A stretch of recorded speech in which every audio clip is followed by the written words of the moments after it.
हाथ नहीं लौटाते। अल्लाह कहते हैं अगर दुनिया में अगर आपके लिए या मेरे लिए एक चीज़ ज़रूरी है तो मैं दूंगा, और अगर ज़रूरी नहीं बल्कि नुकसानदेह है तो मैं इसका हिस्सा आखिरत में संभाल के रखूंगा।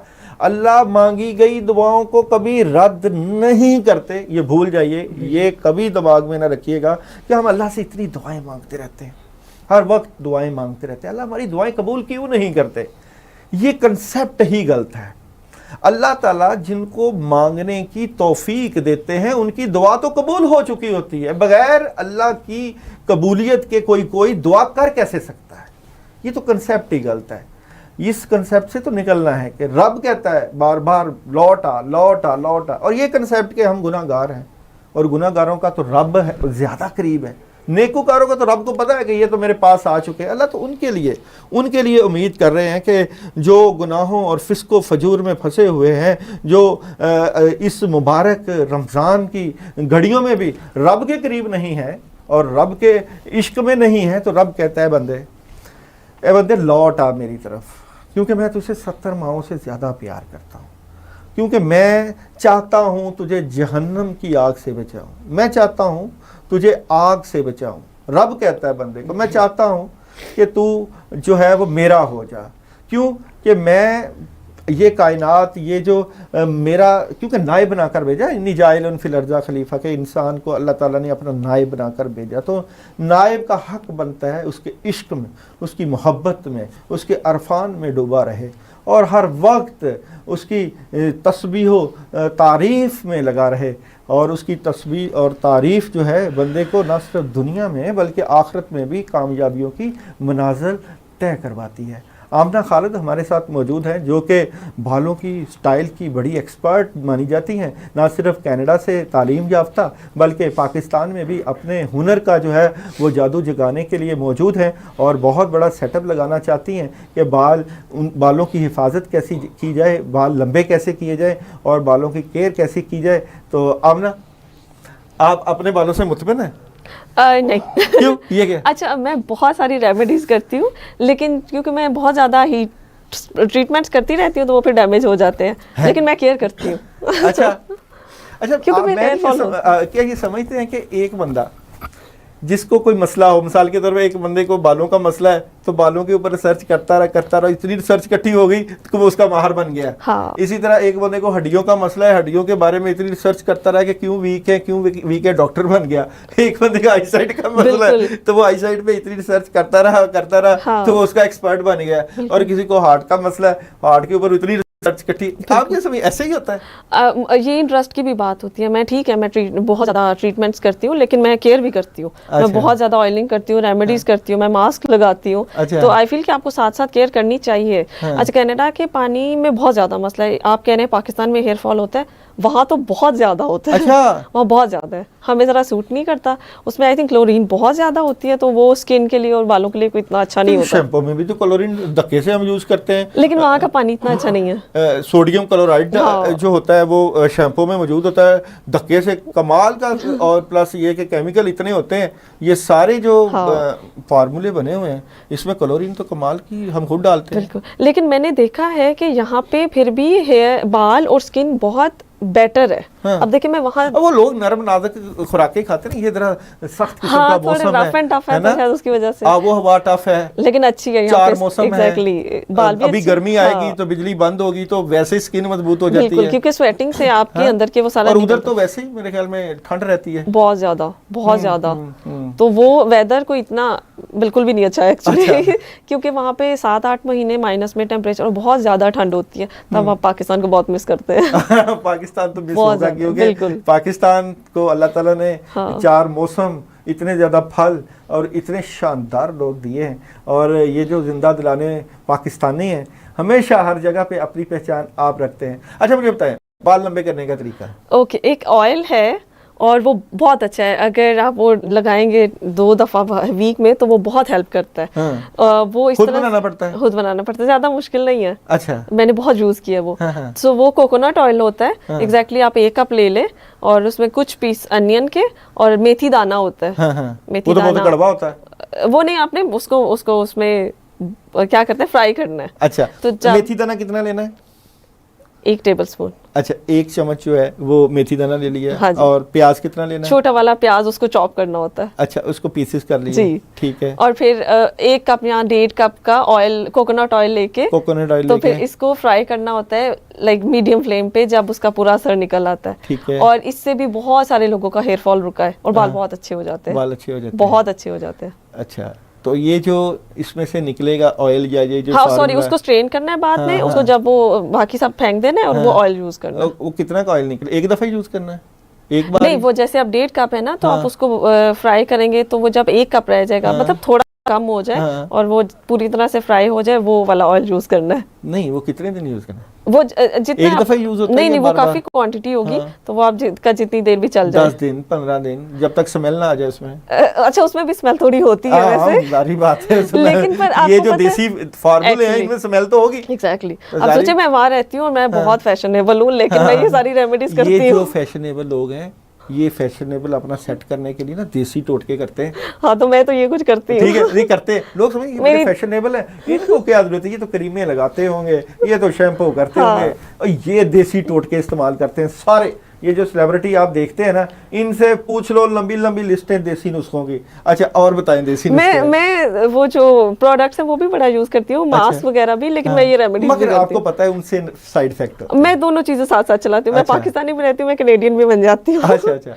तो ये अच्छा, चले, वो जो ऑयल बन गया जी, उसको आपने वीक में 1 या 2 दफा लगाना 1 या 2 चाहिए। दफा लगा, उससे बाल लंबे हो जाएंगे? बहुत बहुत अच्छे बाल हो जाते हैं। अगर आपका बहुत कम बाल है, बहुत हल्के हैं, तो वो घने हो जाएंगे, लंबे हो जाएंगे। अच्छा, हाँ जी। ये तो अब लड़कियां समझ रहे, ये तो करती समझने हैं। वाली बात है। फार्मूला तो यही है कि बस समझ जाए हम। आप सोचे लड़कियां करती है, मुझे तो लगता था कि सिर्फ लड़कियां ही करती है। वहां पे मेरे 1-2 दोस्त हैं, लड़के भी आपको करते किसने हैं। कहा लड़कियां करती हैं? और पाकिस्तान में लड़के बालों के पीछे ज्यादा अच्छा, पड़े हुए अच्छा, हैं। सही है। आजकल पाकिस्तान में लड़कों का बालों का बहुत रिश्ते नहीं होते लोगों के। अच्छा, सही जिनके है। बाल कम होते हैं उनको लड़कियां नहीं मिलती। सही। हाँ, ये पाकिस्तान का बहुत बड़ा मसला है हम ना। अच्छा, यहाँ वहाँ पे- भी लोग करते हैं। मुझे हाँ। लगा था कनाडा में रह के लोग मॉडर्न हो गए। नहीं, लोग अब फिर भी करते हैं, रेमेडीज यूज करते हैं। हाँ। अच्छा, मुझे ये बताओ, जिनके बाल, जिन लड़कों के बाल आगे से कम हो पीछे से ज्यादा होते हैं, यही ऑयल। अच्छा, यही ऑयल, तो ये खत्म हुए बालों को कैसे जिंदा कर देगा, कैसे निकालेगा? यही ऑयल? बिल्कुल खत्म हुए। हाँ, बिल्कुल कम हो जाते हैं। अच्छा, पहले तो ये बताओ कि ये जो खानदानी अगर मसला हो गंजेपन का, खानदानी अरे, उसका मैं नहीं नहीं, मैं बता रहा हूँ। अच्छा, ये खानदानी जो मसला हो, क्या ये बच्चों में भी आएगा? क्योंकि कई बच्चों के बाल बड़े घने होते हैं बचपन में। हाँ, माँ बाप नहीं, के बिल्कुल भी नहीं। आप ये तो मेरी अपनी घर की बात है। मेरी भाभी के बाल बहुत लाइट है, बहुत लाइट है। अच्छा। और मेरी जो नीस है, मेरी जो भतीजी, उसके बाल बहुत अच्छे हैं। सो मतलब भाभी की मदर की तरफ से बाल बहुत लाइट थे, लेकिन उसके बहुत अच्छे बाल हैं। सो अब मेरा नहीं हाल ये चाहता है, ये अच्छा, कुछ विरासत लोग विरासत का कोई चक्कर नहीं है। मेरा नहीं और हाल मैंने था। सुना है अच्छा, कि कुछ-कुछ विरासत में। में कई लोग जो माँ बाप गंजे होते हैं ना, हाँ जी, वालिद, हाँ जी, माँ तो गंजे हुए नहीं अच्छा, उनके फादर बाल साइड से होते हैं। चलता है, सही है। उनके जो ना बच्चे जो है ना गंजे निकल आते हैं। अच्छा, ये मुझे नहीं, हाँ, फादर साइड का शायद हो सकता है भाई। मूर्सी मसला तो होता है ना हमें। सही, हाँ, बिल्कुल ये चीज, मूर्सी मसला क्योंकि तो होता है। बिल्कुल ये चीज होती होगी। हाँ। अच्छा, मुझे ये बताओ, बाल कटवाने चाहिए? बाल जरूर कटवाने चाहिए। हाँ। कुछ लोगों के बाल इतने मैं लंबे हो इस्लामी जाते नुक्ता नजर से नहीं बात कर रहा, क्योंकि इस्लाम में तो बाल कटवाना हराम है, तो वैसे हाँ जी। आम नहीं, बिल्कुल कटवाने चाहिए। और अगर आपको बहुत ज्यादा इस्लामिक चीज को फॉलो करना है, तो आप थोड़े थोड़े कटवाएं, क्योंकि वो जितने ग्रो करते जाएंगे वो डेड होते जाएंगे। अच्छा। लोगों ने बहुत लंबी लेंथ की होती है, वो डेड हो जाते हैं। Dead तो हो नीचे जाती के है। जो एंड्स हैं वो 2-3 इंच काटते रहना चाहिए। ट्रिमिंग तो लाजमी है। मुझे याद है, जो गांव में माएँ होती थी, छोटे बच्चे होते थे, वो उनकी टिंड करवाती होती थी उस तरह के साथ। हम पूछते थे ये उस तरह के साथ, कहते बच्चे को लेके जाते ना नाई के पास, कहते जी इसको उल्टा उस तरह चलाओ। उल्टा उस तरह की जाओ जी, बाल ज्यादा सख्त और मजबूत निकलेंगे। ये भी कुछ आप सोचिए, मेरे माशाल्लाह 3 बड़े भाई हैं, और मेरी अम्मी ने मुझे सारा बचपन लड़का बना के रखा हुआ था। मेरे छोटे छोटे बाल कर देती थी। अच्छा। कि इसके बाल ज्यादा घने होंगे। हाँ। लेकिन आई डोंट नो, उसी का शायद इफेक्ट था, बाल घने हो गए। हाँ। लेकिन मैं अम्मी से कहती हूँ, आपने क्या मुझे लड़का बनाया हुआ था बचपन में। अच्छा। तो लेकिन वो उनका आपको पता है, उस टाइम पे बहुत सिंपल, बड़े सादे होते थे हमारे पेरेंट। तो उनको ये पता था कि वही आपके वाली बात, टिन करा दो या बाल छोटे कर दो तो बड़े घने हो जाएंगे। तो ये चीज अब तो बड़ी मेरे पे तो बड़ी अप्लाई की है मेरी अम्मी ने। अच्छा, स्टाइल बनाने के लिए कैंची का इस्तेमाल होता है? कटिंग के लिए। कटिंग के लिए तो आप इस्तेमाल करती हैं? हाँ जी। जो कटिंग के लिए कैंची का इस्तेमाल, सीजर का इस्तेमाल कितनी महंगी होनी चाहिए? अच्छा, मुझे ये लगता है ऑफ कोर्स सीजर अच्छी होनी चाहिए। आपको पता है कि ये जो सीजर का कमाल है, अच्छी से अच्छी सीजर जो है वो अच्छे स्टाइल का सबब बनती है। हाँ बिल्कुल है। ठीक है, और ये बहुत बारीकी कम लोगों को पता है। अगर आप एक सीजर पे आपका हाथ सेट हो ना, हाँ। आप दूसरी सीजर से उस तरह के बाल नहीं काट काट सकते। बिल्कुल, एक तो सीजर अच्छी होनी चाहिए, दूसरा टेक्निक्स बहुत मैटर करती है, बहुत ज्यादा मैटर करती है। हमारे पाकिस्तान में स्टाइलिंग बहुत अच्छी है, वहाँ की स्टाइलिंग बहुत सिंपल है, बहुत ज्यादा। पाकिस्तान में नखरे भी तो बड़े करते हैं, हाँ। लड़की ऐसी होनी चाहिए, बाल ऐसे होने हाँ, चाहिए, बिल्कुल। स्टाइल ये होना चाहिए। Exactly. ठीक है ना, ऐसे ही करते हैं ना। तो इसके लिए फिर नई नई जिद्दतें पैदा हो गई। हाँ। उधर कहते हैं उधर टाइम ही नहीं मिलता बाल बनाने को, उधर कहते हैं सुबह निकलो शाम को काम इतने होते हैं ना। बहुत बिजी लाइफ तो है यहाँ पे तो भाई महफिल की जो रौनक है वो तो उसके कपड़े कैसे पहनते हैं, बिल्कुल उसे स्टाइल कैसा बनाया है। बिल्कुल। ये स्टाइल तो आपने पिछली दफा बनाया था, इस दफा आपने स्टाइल चेंज कर लिया क्योंकि यहाँ पे वक्त बहुत होता है ना, बहुत टाइम है। मैं यही नोट कर रही थी, यहाँ वेले लोग बहुत ज्यादा वेले वेले लोग ये सिर्फ इसी बात पे कि अच्छा आपने पिछली दफा ये जो स्टाइल किससे बनवाया। अच्छा पाकिस्तान में तो ये बड़ा इंडस्ट्री बड़ी कामयाब होगी स्टाइल वाली, बहुत ज्यादा, बहुत बिजनेस है। तो आपने ये फैसला किया है कि पाकिस्तान में आके इस इंडस्ट्री को फरोग दें इंशाल्लाह। इंशाल्लाह। क्या फीस क्या रखनी? देखिए मेरी ये स्किल पे डिपेंड करता है। ना ना ना ना स्किल नहीं, ये तो देखिए फीस तो होनी चाहिए ना बंदे की। हाँ बट ये डिपेंड करता है ना एक्सपीरियंस पे और स्किल पे। और मुझे ये लगता है कि हमारे जो सलोन्स है ना, जो हाई एंड सलोन्स है वो बहुत एक्सपेंसिव है। हाँ। तो आपको कभी कभी ना कितने एक्सपेंसिव है मुझे तो ये भी नहीं पता। वो डिपेंड करता है, लाइक बहुत जिनसे आपने सीखा होगा कोई उनका रेट रूट तो होगा। अच्छा वो बहुत पहले की बात है। मैं तो 4 साल बाद आई हूँ, तो अब तो बहुत महंगाई हो गई है। तो वो चीजें बहुत एक्सपेंसिव हो गई। पता तो होगा, आप बताना नहीं चाहती। डिफरेंट सलोन्स का है ना मसलन अच्छा मुझे मदियास का अभी रिसेंटली, लेकिन उनकी डील्स देखी थी मैंने, मुझे वो चीज़ अच्छी लगी थी। क्योंकि अगर आप बहुत ज़्यादा, मैं कहना ये चाह रही थी कि जब आप कि एक फिक्स प्राइस है ना, बंदे को भी तो पता हो ना कि बाल स्टाइल बनाने का 25,000 रुपया 50,000 रुपया लगता है। एग्जैक्टली वो सैलून टू सैलून डिपेंड करता है ना। मुझे भी है, मैं आपकी आवाज से आपसे सुनना चाहता हूँ ना कि आप क्या इस चीज को ये डिपेंड करता है ना सैलून टू सैलून कि किस तरह के सैलून पे आप जा रहे हैं। जिसमें एसी ज्यादा लगे हों, लड़कियां ज्यादा खुशबू के साथ खड़ी हों, जिनके जो सीजर जो है वो 40-50,000 के हों, उनका रेट ज्यादा होगा। ऑफ कोर्स होगा। और आप देखिए अच्छा अब तो जो कुछ सैलून्स हैं वो बहुत ही ज्यादा एक्सपेंसिव हो गए, उनके चार्जेस तो बहुत ज्यादा हो गए। कितने हो गए? मेरा अभी रिसेंटली चक्कर नहीं लगा क्योंकि मुझे भी 10 दिन हुए हैं। अच्छा जब आपका चक्कर लगेगा तो फिर आपको प्रोग्राम में बुलाएं तो आएंगी आप? जरूर। क्या बताने के लिए कि ये रेट है, अंदाजा ही बता दें। हाँ लेकिन मुझे अभी रिसेंटली पता चला था कि जो डील्स चल रही होती हैं वो एक अच्छी ऑफर है, ताकि वो लोग जो नहीं। क्या डील होती है? वो डिफरेंट होती है ना, मैनिक्योर पेडिक्योर होता है, उसमें फेशियल्स होते हैं, हेयर कट चार्ज करते हैं, वो भी डिफरेंट डिपेंड करता है। अभी जैसे कुछ 2000 से स्टार्ट होते हैं। 2000 बस? नहीं ये तो मुझे एक नजर में से गुजरी है, वरना इतना कम है नहीं। वरना यूजुअली 5-6,000। मैं कितना लूंगी? ये डिपेंड करता है असामी देख के या बाल देख के? हाँ हमें सब कुछ देखना पड़ता है। क्या ये कौन सी गाड़ी में आई है? नहीं मेरा मतलब था कि देखिए आप कुछ लोगों के बाल बहुत लाइट होते हैं, उनपे कम एफर्ट होती है। कुछ के बाल बहुत हैवी होते हैं, उनपे बहुत ज्यादा एफर्ट होती है, टाइम लगता है, स्किल यूज होती है, प्रोडक्ट्स यूज होती है। तो फिर ऑफ कोर्स चार्जेस भी उसके अकॉर्डिंग होते हैं। 50,000? नहीं फिर इतना भी नहीं, पर डिपेंड। 1 लाख? नहीं ये बहुत ज्यादा है। आई मीन तो डिपेंड करता है उस टाइम के सिचुएशन पे, सिनेरियो में। 200 इतना भी कम नहीं। तो फिर कुछ तो होगा ना। देखिए मैं कब करने जा रही हूँ ये डिपेंड करता है उस टाइम के सिनेरियो पे, उस टाइम की सिचुएशन पे। इस तरह से है। अच्छा नहीं ये वैसे मैं आपसे मुझे लगता है कि ये 4,000-5,000 के करीब जो है ना स्टाइलिंग होती है। हाँ एग्जैक्टली।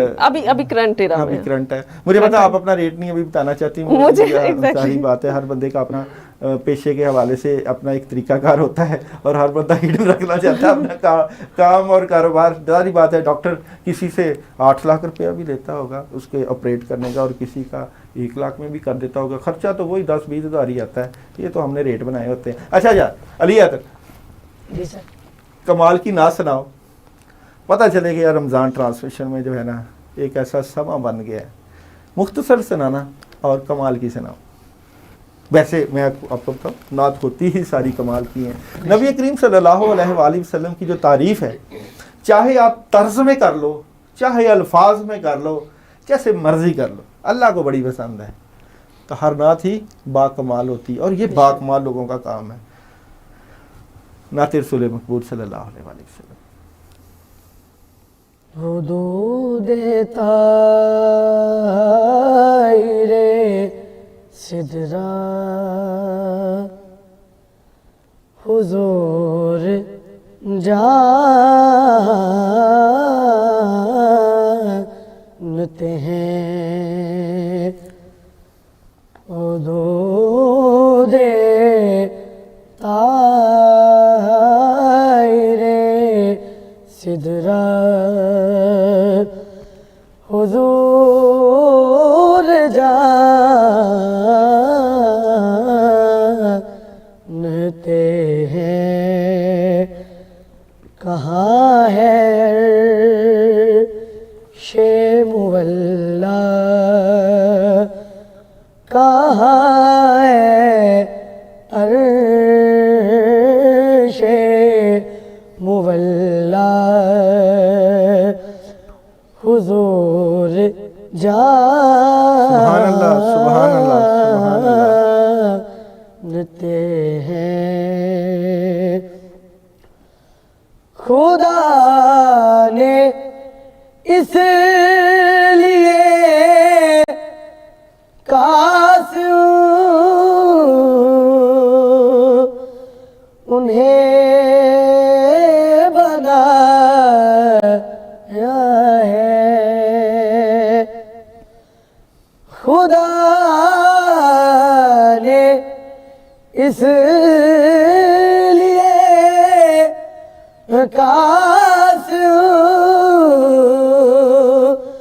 उन्हें बनाया है के बांटने का करीना सुभान अल्लाह, सुभान। बांटने का करीना हुजूर जानते हैं। जानते हैं के बांटने का करीना हुजूर जानते हैं। और जिस शेर के लिए मैंने कलाम शुरू किया वो शेर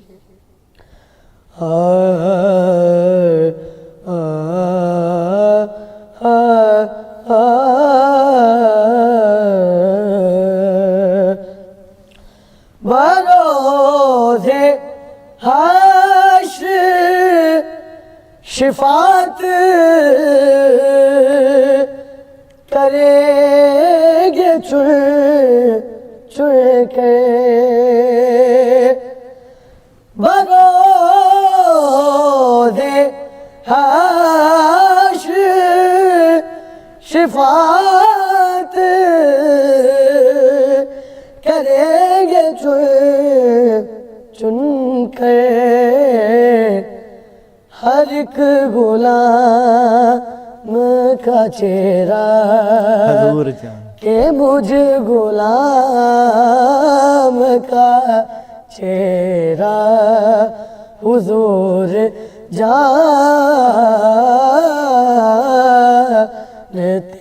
हैं कि मुझे गुलाम का चेहरा हुजूर जानते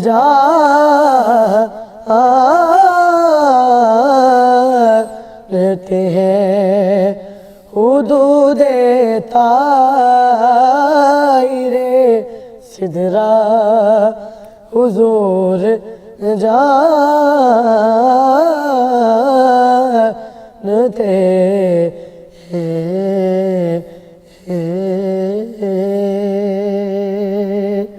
नबी करीम सल्लल्लाहु अलैहि वसल्लम को अल्लाह ताला ने तमाम जहानों के लिए रहमत बनाकर भेजा। न ज़र्रा आफ्ताब की हकीकत बयान कर सकता है और न कतरा समुद्र की। नबी करीम सल्लल्लाहु अलैहि वसल्लम की ज़ात हमारे लिए जो नमूना हयात हैं वो ही हमारे लिए मशाल राह हैं। आमना आप हमारे साथ यहाँ प्रोग्राम में मौजूद हैं और मैं आपके तजर्बात से ज़रूर रोशनास होना चाहता हूँ।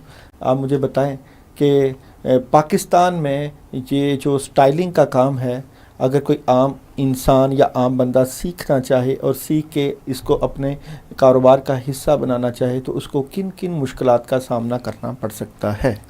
पहले तो इतने इंस्टीट्यूट वगैरह नहीं थे, लेकिन अब पिछले कुछ सालों में अब कुछ कॉलेजेस हैं जिनसे हम ये कोर्सेज वगैरह कर सकते हैं, और ये इतनी अच्छी फील्ड है कि मतलब यहाँ हमारे पाकिस्तान में इस चीज़ को इतना ज़्यादा पहले नहीं किया जाता था, लेकिन बाहर इस चीज़ की बहुत डिमांड है, और अब तो हर जहाँ पे भी है।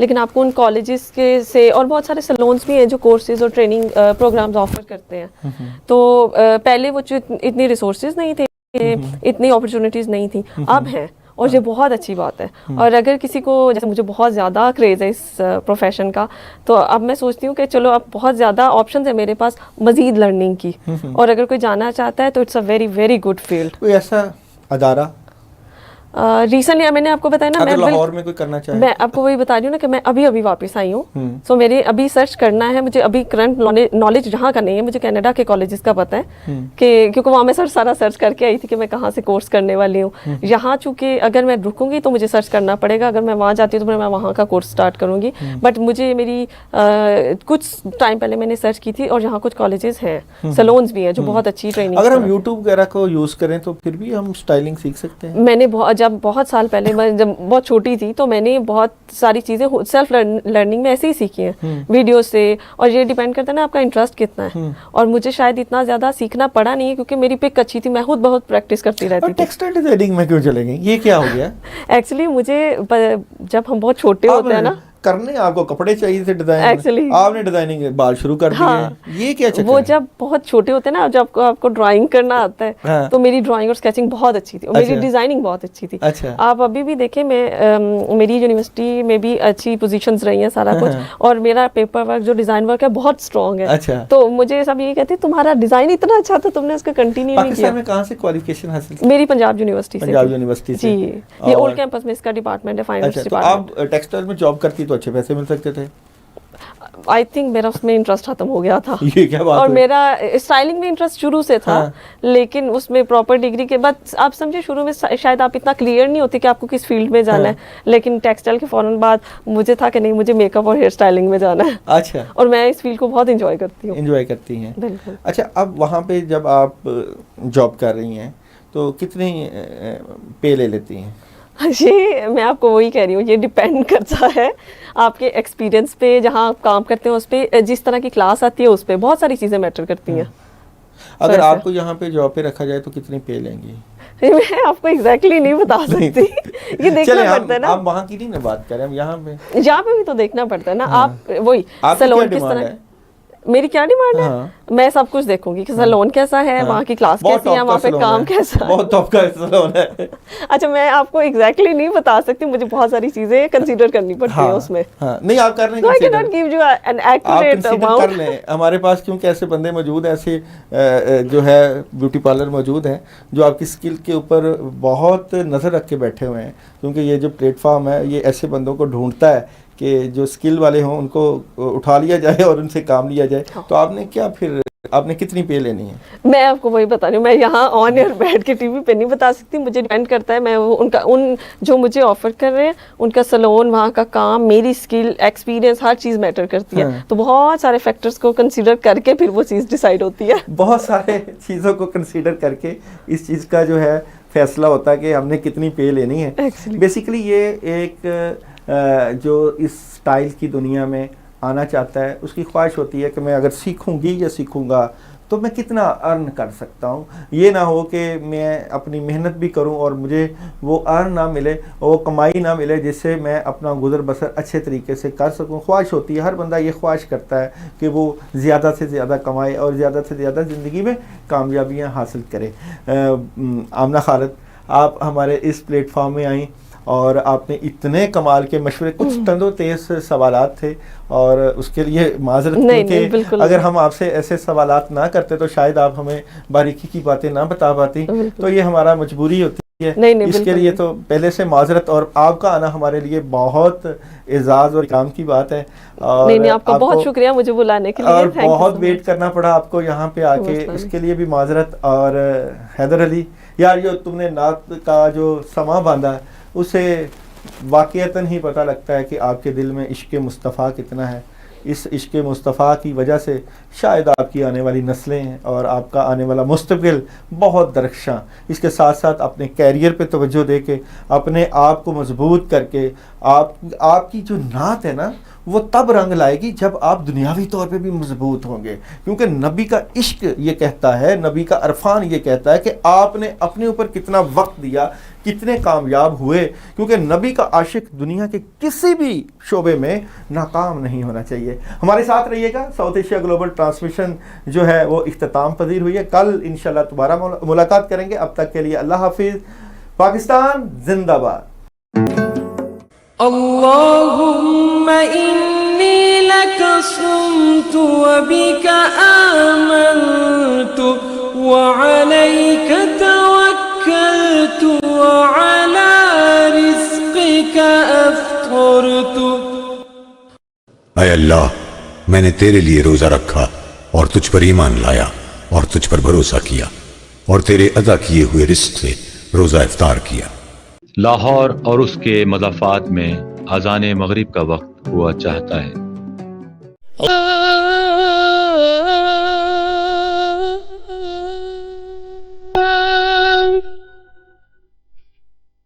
अशहदु अन ला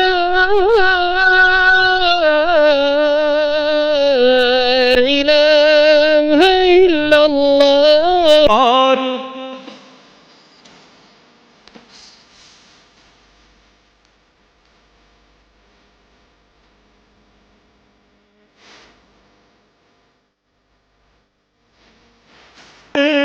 का जहां भी किया जाएगा,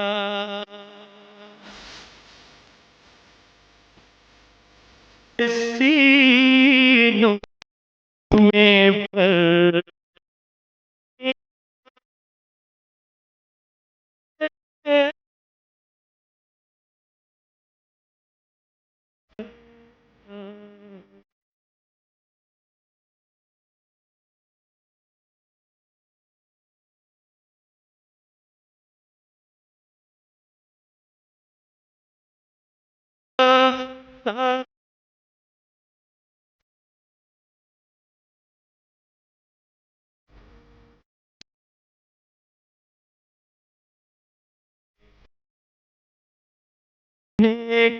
शाये खुदा के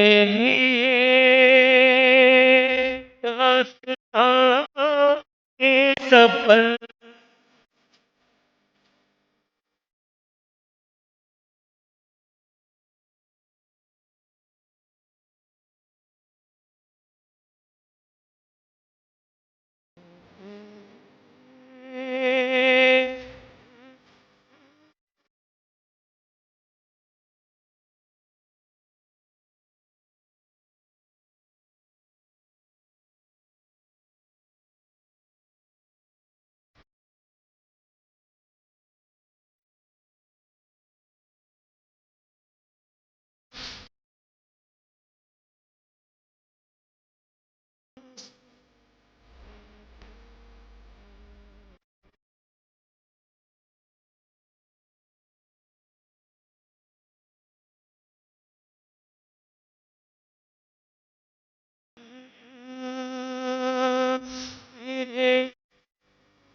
बलगल्ला बेकमाले कशफ दुजा बेजमाले हसन जमीओ खिसाले सल्लू अलैहि वालैहि सल्लू अलैहि वालैहि। Hello, I'm Robin Ashby. I'm a city councillor, I'm an advisor. I have done a lot of things in my life.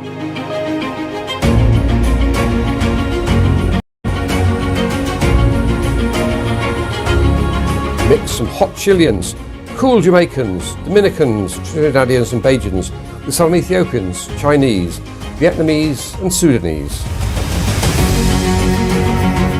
There were 282,000 people who came here to study. We can absolutely understand that first generation come here and they're in a strange land where they have to learn new customs and it's cold as well.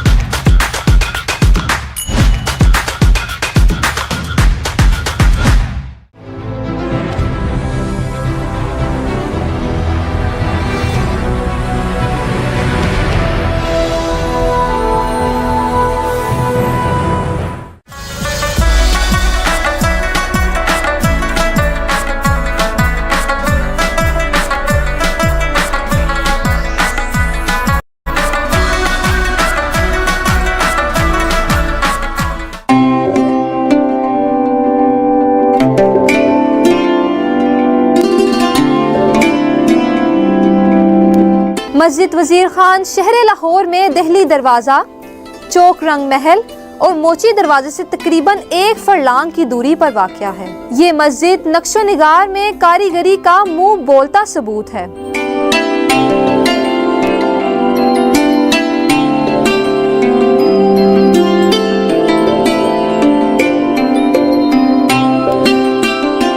Ilmuddin Ansari, जो आम तौर पर नवाब वजीर खान के नाम से जाने जाते हैं, सल्तनत मुगलिया के अहदे शाहजहानी में लाहौर शहर के गवर्नर थे और ये मस्जिद इन्हीं के नाम से मंसूब है। मस्जिद की बैरूनी जानिब एक वसी सराय है जिसे चौक वजीर खान कहा जाता है। चौक के 3 मेहराबी दरवाजे हैं। अव्वल मशरकी जानिब चटा दरवाजा, दोम शुमाली जानिब राजा दीनानाथ की हवेली से मुंसलिक दरवाजा और सोम शुमाली जीने का नजदीकी दरवाजा है।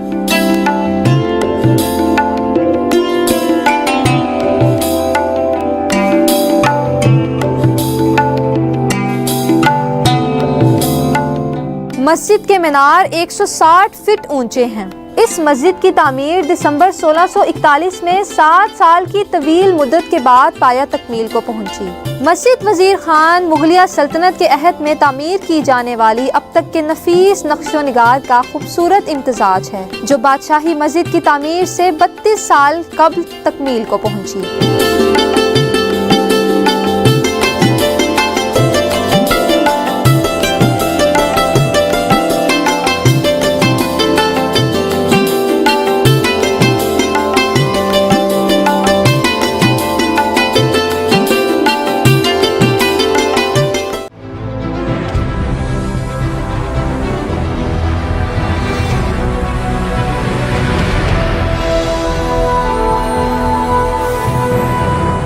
अगर आप कमाते हैं तो अपनी ज़ात पे अगर खर्च ना करें तो फिर कहाँ किया? इस मामले में मैं अपनी फैमिली में, अपने ख़ानदान में बड़ा फजूल खर्च मशहूर हूँ। लेकिन 91 में हमने ये मैगजीन स्टार्ट किया था और ये दुनिया का टॉप, पाकिस्तान के टॉप जर्नल्स में था, जो रिसर्च ओरिएंटेड इलस्ट्रेटेड जर्नल था। हम कम से कम अब जो है 77 साल बाद हम एक कौम इकट्ठे हो जाए। हमारे दौर के अंदर 34 अरब डॉलर रेमिटेंस जो था ओवरसीज पाकिस्तानी भेज रहे थे। कादिर रहमतुल्लाह अलैह फरमा गए हैं कि काम का टाइम बढ़ाएं, काम करें। आप यकीन करें कि नॉर्दर्न एरिया के पैकेजेस इतने ज़्यादा है, अभी पाकिस्तानियों ने नॉर्दर्न एरिया को भी नहीं अभी इतना एक्सप्लोर किया।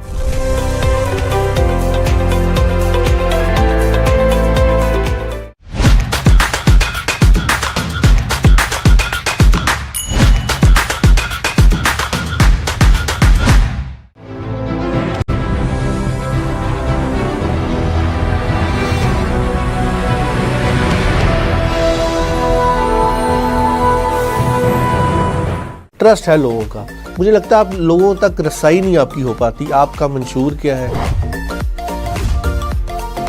किसी सियासी जमात में इतना अच्छा इंतखाबी कमीशन नहीं है। अच्छे कंटेंट देखना चाहें तो फिर डेफिनेटली आहिस्ता सा चेंज तो आएगा ना, ग्रेजुअल। तमाम 12 ज़ोडिक साइन के ऊपर मुझे अबूर है। दुबई के पास वसाइल थे, आज पाकिस्तान के पास तो बहुत कुछ है। जो सेफ सिटी के हवाले से है वो अब तो काफी ज्यादा जो है दोबारा वर्किंग में आ गए हैं। हाँ, एक टाइम आया था जब काफी कम हो गए थे। 50 तो स्टार नहीं हो सकते, स्टार तो 3-4 ही होंगे किसी भी फील्ड के। बच्चे को देखा कि वो एक ऐप के अंदर घुसा हुआ है जिसको टिकटॉक कहते हैं।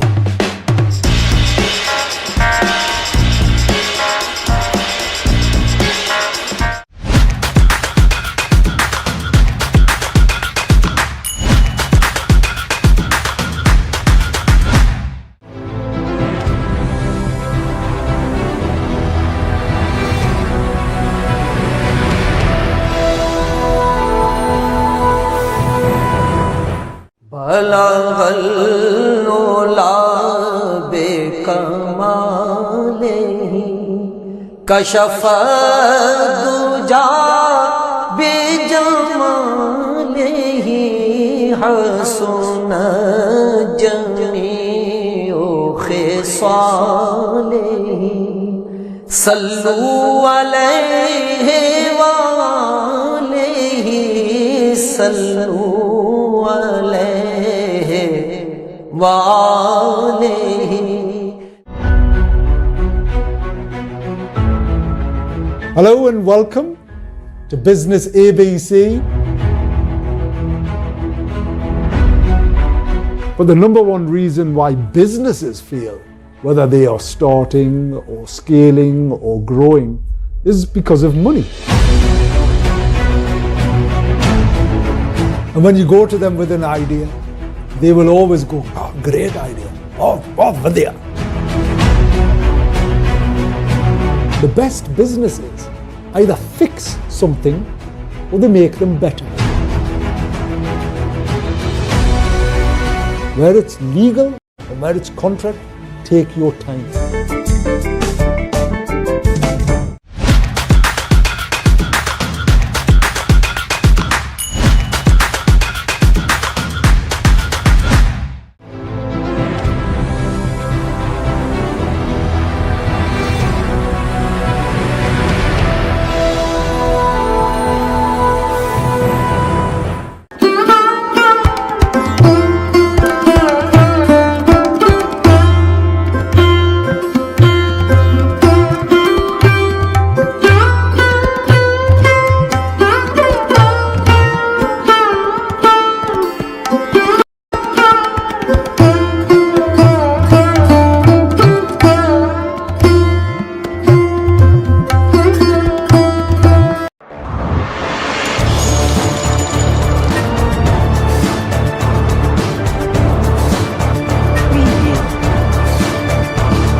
Hello, my name's Alan Curry and I'm standing here now under the title of Badge of Honour. Now, how did that happen? Well, I met a few people who had conversations relevant to today's society and maybe some of the concerns we might have about some of the youth and some of the individuals they may meet, some of the people who might be their heroes, some of the people who might be hero worshipped, if that makes sense. And maybe some of my background or some of my experiences others may listen to and wonder whether I could lead a type of life like that. Now, that's not to say I've had a perfect life, but I've done a number of things over the years that I'm probably very proud of. But I have to really start at the beginning where it's an easy one, wasn't it? I was born at an early age. But I always interested now when I listen to politicians in particular, and they always seem to have to say they came from a working class background or their dad worked in a factory to sort of prove the meritocracy of what they're getting involved in. My father was a joiner. My mother worked in a shoe shop and we lived in a 2-bedroom flat. And I don't think we were poor, but if we were poor, I obviously didn't know at such an early age. But they were role models for myself.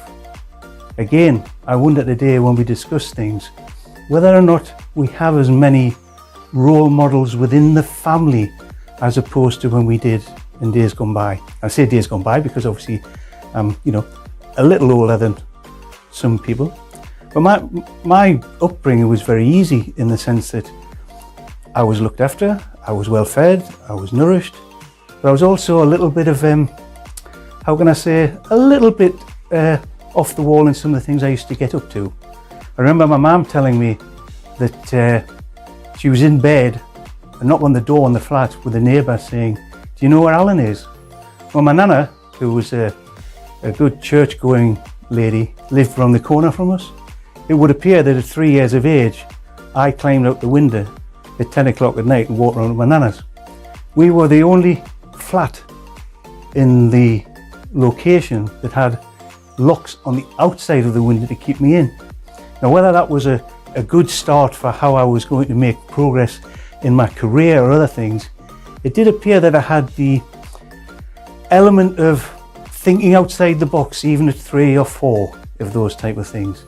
We have another situation. I have a sister who's 18 months younger than me, and then my father and my mother used to make elderberry wine, which was alcoholic. Well, apparently I took her on the drink when I was 3 years of age and she was 18 months old, and the two of us were drunk at that time. But it was part of growing up. You learnt by your mistakes. There's a little thing, but there was 1 or 2 things I may not have got things right, and my mum would say, "Wait till your father got home." And he would never really chastise me, but it was the threat of the father. And when it comes to things like being at school, my mum used to put me out at 5, 6 years of age, and I'd walk to the local school. You don't see any of that now. I don't think any children know how to get to school other than buy a car. But on that same token, when I'm doing that type of thing, my father never ever really said good things about me. But that wasn't to say he wasn't proud of me, and we can go into later on about aspects of it. But when he was, he always told my mum, particularly when I played in football teams and things like that, he followed me, he took me everywhere. He would always tell me when I had a bad game, and then I'd speak to my mum later on, and she would say, "Your dad said you had a good game today." And just that sort of kindness, respect, and actually looking always for not thanks, but just the fact he thought well of me. He also told me when I did things wrong, and if I was sick at school, and I've always had a good sickness record as an adult, but if I was sick at school, my father wouldn't allow me to stay off. But if I had to be off, my mum, you know what mums and dads are like, mum would say you shouldn't go to school. I had to stay in bed all day. There was no lying around watching television or anything like that. So there was no point of being ill because you never got a day off. And all those sort of things that we talk about now, parental responsibility, hopefully that's spun off into some of my life in relation to the way I brought my children up, and had some influence on my grandchildren. But it starts with the family. And I think if we go back to some of the things we're talking about, and maybe we'll progress as I talk about other things I've done in my career, I think the family, the cohesion within the family, I'd love to see it come back. And maybe our heroes, or people who we respect, are not necessarily people who've made a lot of money or who actually drive fast cars, as opposed to people who may have a story to tell and can manage and work on the respect and responsibility from an upbringing, and some of the responsibilities that adults have. Sadly, I do see certain aspects around the streets. I mean, I like to drink like everybody else now in this sort of world. And how many times now we go to a public house and the mother's there with the child and the child's running around the pub and without any respect for others. So all those little things from my background, bringing myself up to talk about these different things and how it helped me progress into the role I moved on to, my career, and even after a full career, we're maybe going to be talking about some of those things. And if anybody listens and thinks it's worthwhile, and I always used to say, if I'm talking to people and you like what I say and you think that's possibly for me, I could follow that, well, so be it. But if you say, well, it's not for me, well, once again, I haven't got the monopoly on wisdom. I have a lot of experience now, and sadly, you only get experience by making mistakes. But I would go back to the family upbringing as being a core part of my role, understanding, and how I progressed.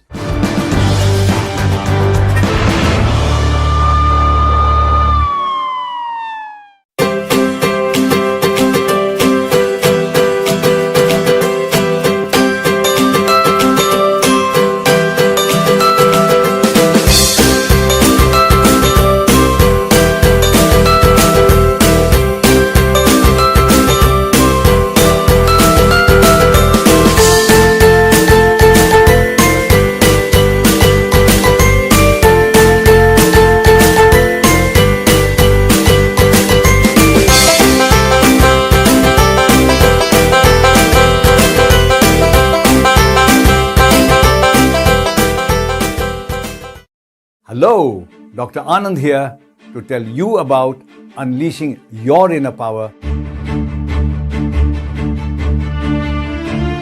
When you talk on Facebook with someone with your family far away, genuine communication takes place.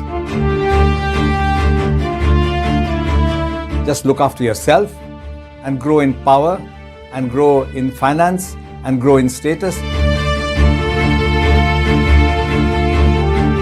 If you stay in your comfort zone, you'll never find out who you are.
It's me, Jia. This is my street vibes.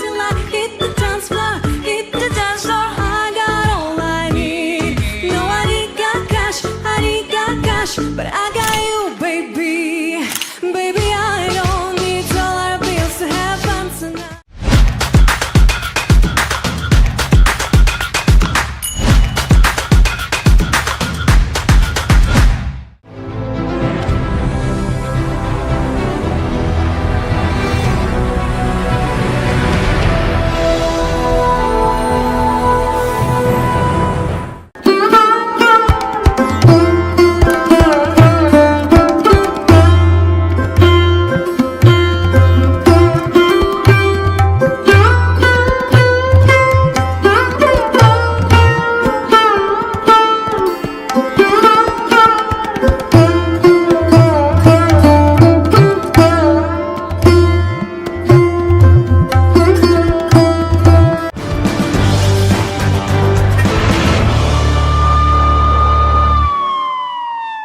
So, I mentioned about my father, my parents, their influence. I went to, obviously, a junior school, and at those days, I keep saying those days, don't I? The 11 plus was the exam which separated people, pretty comprehensive what we do now. So at 11 plus, they separated in theory between the intelligent kids and maybe not so intelligent kids. So I sat 11 plus and didn't pass. So I went to what was then known as a secondary modern school. And I always remember in my junior school days, you used to get your school reports. And they used to say, and the one my mum always refers to is, Alan is quite happy with what he does. So I was quite happy playing football. I was quite happy doing what boys should do at school. And maybe studying wasn't my forte, but I didn't think I was thick. Or if I was, I didn't know I was. But on the same token, I failed my 11 plus, because you say fail now, or fail there, now you'd say you weren't successful. But I moved to what was then a secondary modern school, and the classes were graded A, B, C. I was in the A class. I've now put in amongst 100 children, shall we say, in the 11 years older.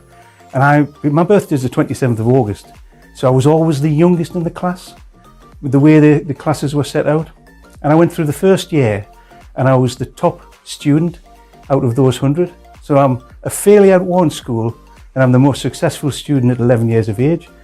How? I don't know. Probably Alan just woke up a little bit instead of actually being happy with what he does.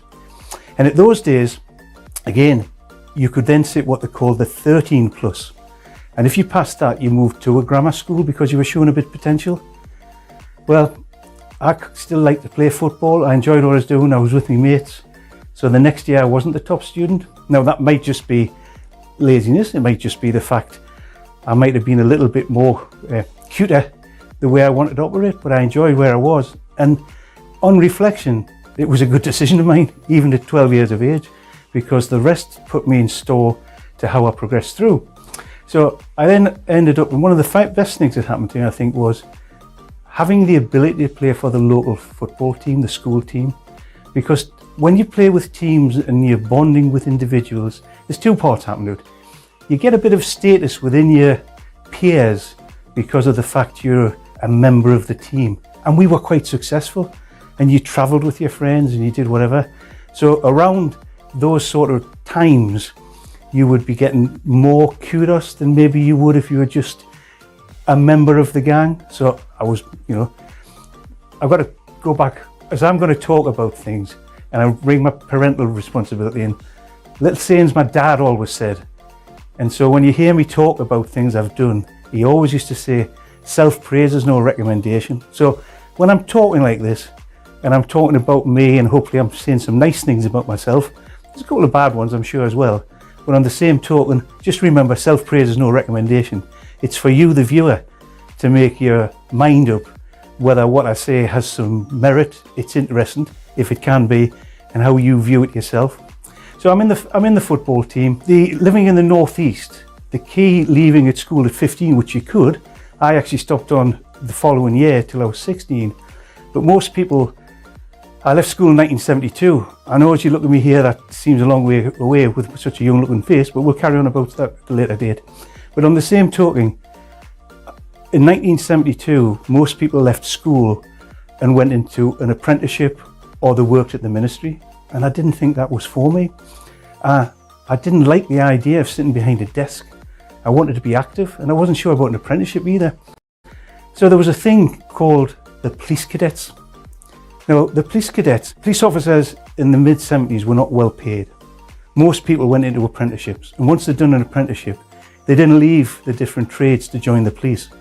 So they had a thing called police cadets for young people between 16 and 19, where they would keep them in the building, keep them on ice, if that makes sense, teach them good habits, but it wasn't the easiest thing to get into. So I applied, and my career development officer at the time said, look, don't bother, you're not going to get in. But I did apply, and I went to what was Morpeth at the time, if you know the area here, and went for my very first interview at 15 years of age. Never done anything like that before. Sat in front of 3 adult police officers and asked questions and did things.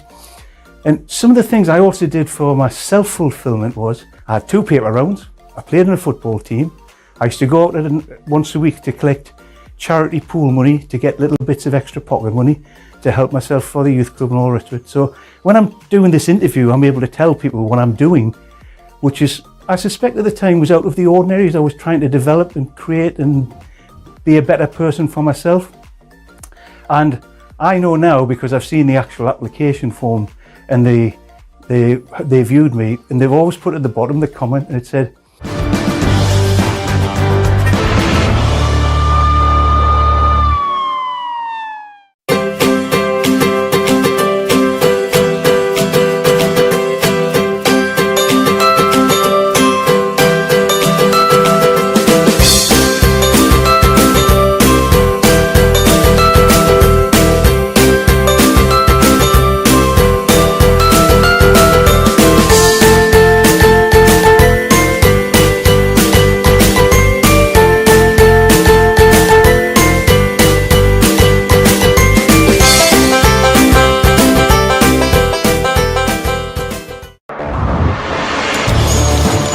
Legal वर्सियाँ होती है, tax लेते हैं, ये गरीबों को आके तंग कर रहे होते हैं। बिल्कुल सही है।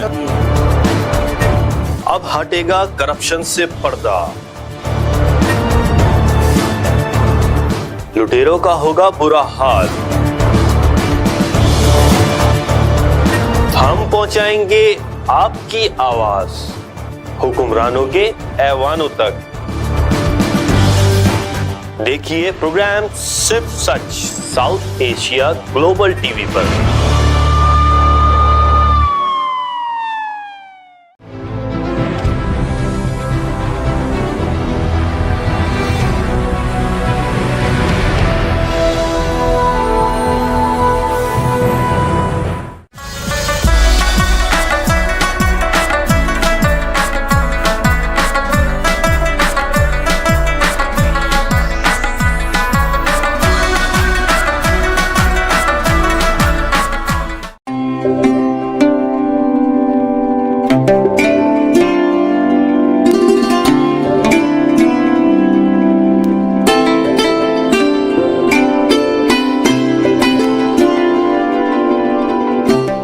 मुफक्किर पाकिस्तान शायर मशरिक इलामा मोहम्मद इकबाल 20वीं सदी के मारूफ शायर, कानूनदान, सियासतदान और तहरीके पाकिस्तान की अहम तरीन शख्सियात में से एक थे। इलामा इकबाल उर्दू और फारसी में शायरी करते थे और इस्लाम से ख़ुसूसी लगाव रखते थे।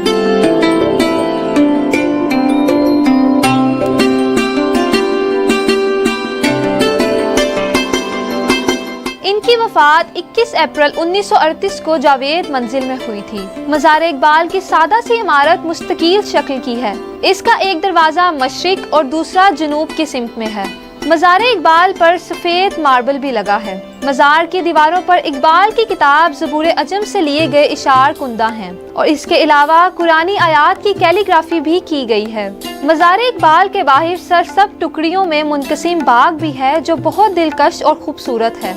मज़ार इकबाल की तामीर में इस्तेमाल होने वाला पत्थर इसी नौयत का है जो मुग़ल शहंशाह ज़हीरुद्दीन मोहम्मद बाबर के मकबरे की तामीर में इस्तेमाल हुआ है।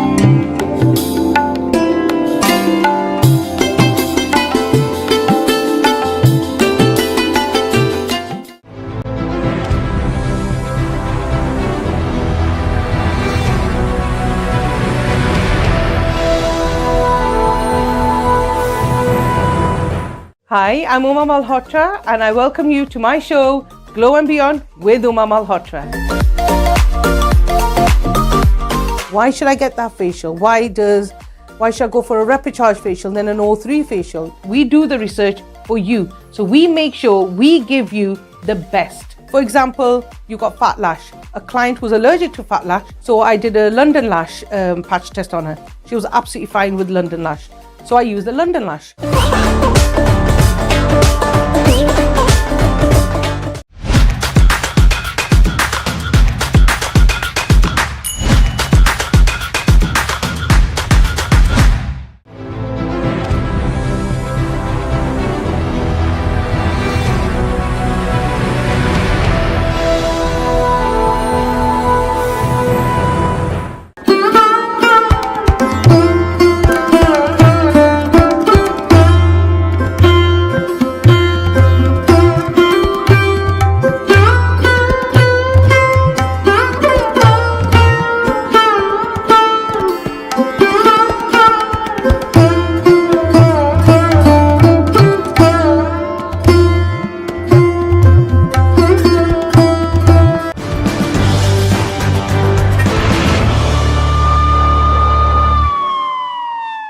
So I sat in front of two senior police officers, mature, obviously looking at only 15 years of age.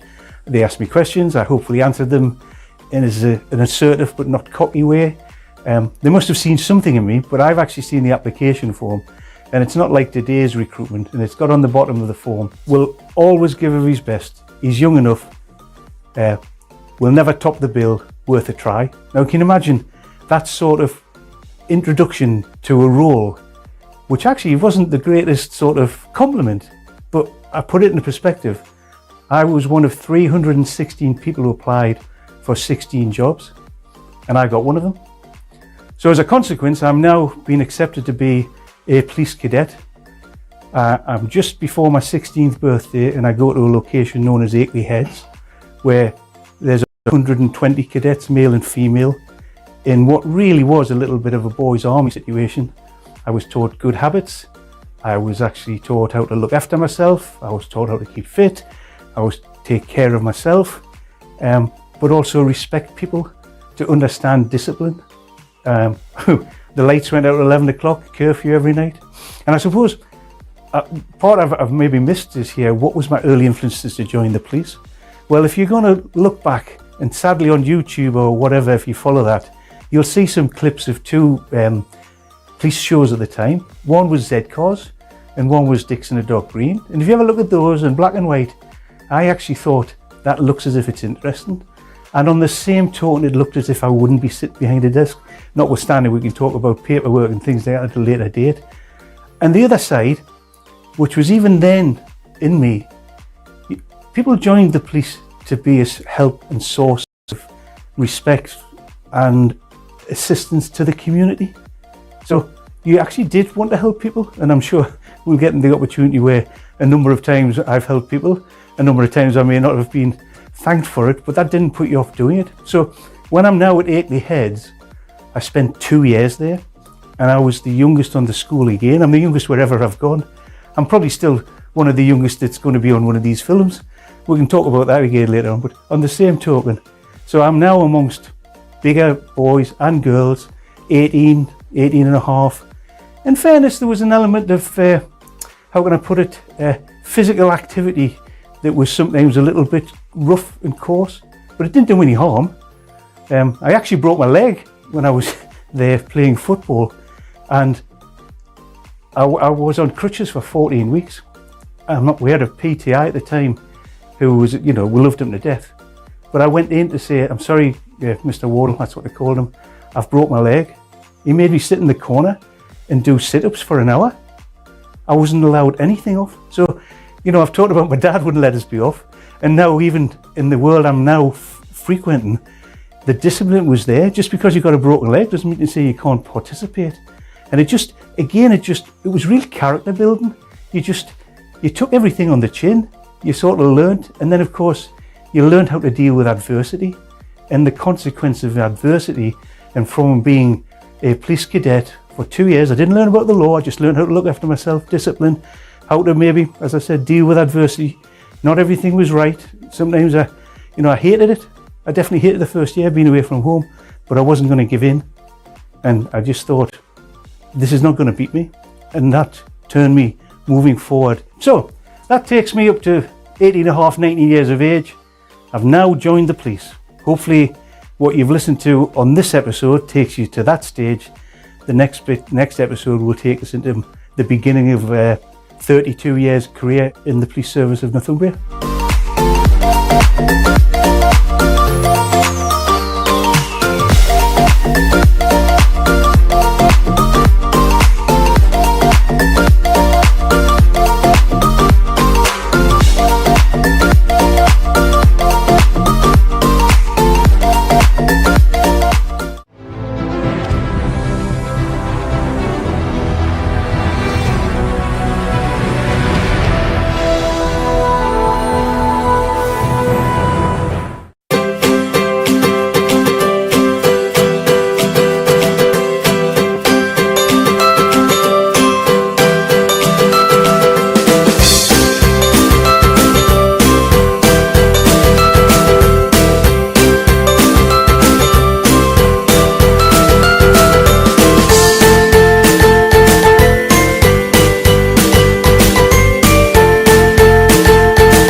My name is Terence South. I formerly served in the British Army. We had to go down as the muscle squad and come on, you come with us. She said, no, let us go, we're fighting. No.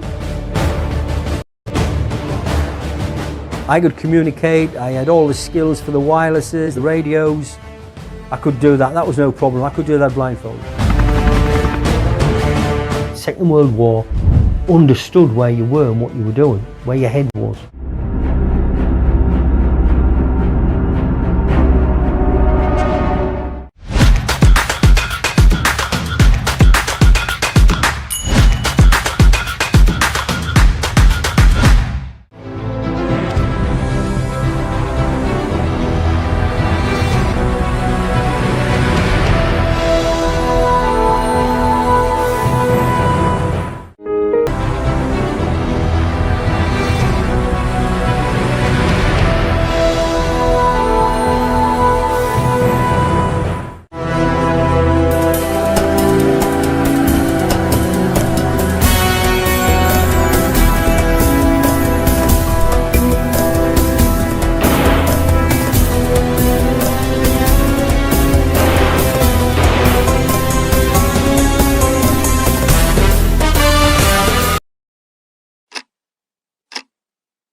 अस्सलाम वालेकुम। South Asia global के साथ मैं हूं ज़मरीन अख्तर। शामिल करते हैं news headlines. विफाकी काबीना के नए अरकान को वजारतों के कलमदान सौंप दिए गए। काबीना डिवीजन ने वजीर आजम की मंजूरी के बाद नोटिफिकेशन जारी कर दिया। एलामिया के मुताबिक तारिक फजल चौधरी को पार्लिमानी अमूर, अली परवेज को वजारत पेट्रोलियम जबकि हनीफ अब्बासी को वजीर रेलवे मुकर्रर कर दिया गया। लाहौर हाई कोर्ट ने डीजल बसों को इलेक्ट्रिक बसों में तब्दील करने की पॉलिसी बनाने का हुक्म दे दिया। लाहौर हाई कोर्ट के जस्टिस शाहिद करीम ने माहौलियाती आलूदगी से बचाव के मामले पर दरख्वास्त की समाअत की, जिस सिलसिले में मुतल्लिका हकाम अदालत में पेश हुए। 9 मई के मुल्ज़िमान की जमानत मनसूखी के लिए सुप्रीम कोर्ट में दायर हुकूमती अपीलें समाअत के लिए मुकर्रर कर दी गई। 9 मई के मुल्ज़िमान की जमानत मनसूखी से मुतल्लिक दायर अपीलों पर चीफ जस्टिस याह्या अफरीदी की सरबराही में 3 रुकनी बेंच 10 मार्च से समाअत करेगा। इस्तेकाम पाकिस्तान पार्टी के रहनुमा अलीम खान ने 3 माह से 2 वफाकी वजारतें छोड़ने का फैसला किया है। अलीम खान ने निजकारी, सरमायाकारी और मौसलात में से एक वजारत रखने का फैसला किया। अब्दुल अलीम खान वजारत निजकारी और सरमायाकारी बोर्ड से दस्तबरदार होंगे। अब्दुल अलीम खान मौसलात की वजारत अपने पास ही रखेंगे। इस्लामाबाद हाई कोर्ट में डॉक्टर आफिया सिद्दीकी की सेहतयाबी और वतन वापसी से मुतालिक केस की समाअत के दौरान हाल ही में पाकिस्तान की जानिब से अमेरिका के हवाले किए गए दाइश कमांडर शरीफुल्लाह की अमेरिका हवालगी का तज़किरा भी हुआ। हुकूमत ने मुल्क में महंगाई की शरह में मजीद कमी का दावा कर दिया। अदारा शुमारात ने महंगाई के हफ्ता वाराना अदाद-ओ-शुमार जारी कर दिए। गुज़िश्ता हफ्ते के दौरान महंगाई में 0.09% कमी, सालाना शरह मनफी 0.87% रिकॉर्ड की गई। पाकिस्तान एयरपोर्ट्स अथॉरिटी में हज 2025 की ई बेल्टिंग मुकम्मल कर ली गई। कुरानदाजी में 2 कामयाब और 3 मुतबादिल मुलाजमीन के नामों का ऐलान किया गया। पाकिस्तान एयरपोर्ट्स अथॉरिटी के मुताबिक हज ई बेल्टिंग की तकरीब PPA हेडक्वार्टर्स कराची में मुनक्किद हुई। डायरेक्टर जनरल जिशान सईद और मैनेजमेंट कमेटी की मौजूदगी में कुरानदाजी का अमल मुकम्मल किया गया। अमरीकी डॉलर के मुकाबले में रुपए की कदर में मामूली इजाफा देखा जा रहा है। इंटर बैंक में मार्केट में जुमे को कारोबार के दौरान अमरीकी डॉलर के मुकाबले में रुपए की कदर में 0.01% का इजाफा रिकॉर्ड किया गया। रुपया 4 पैसे की बेहतरी से 279.78 रुपए पर आ गया।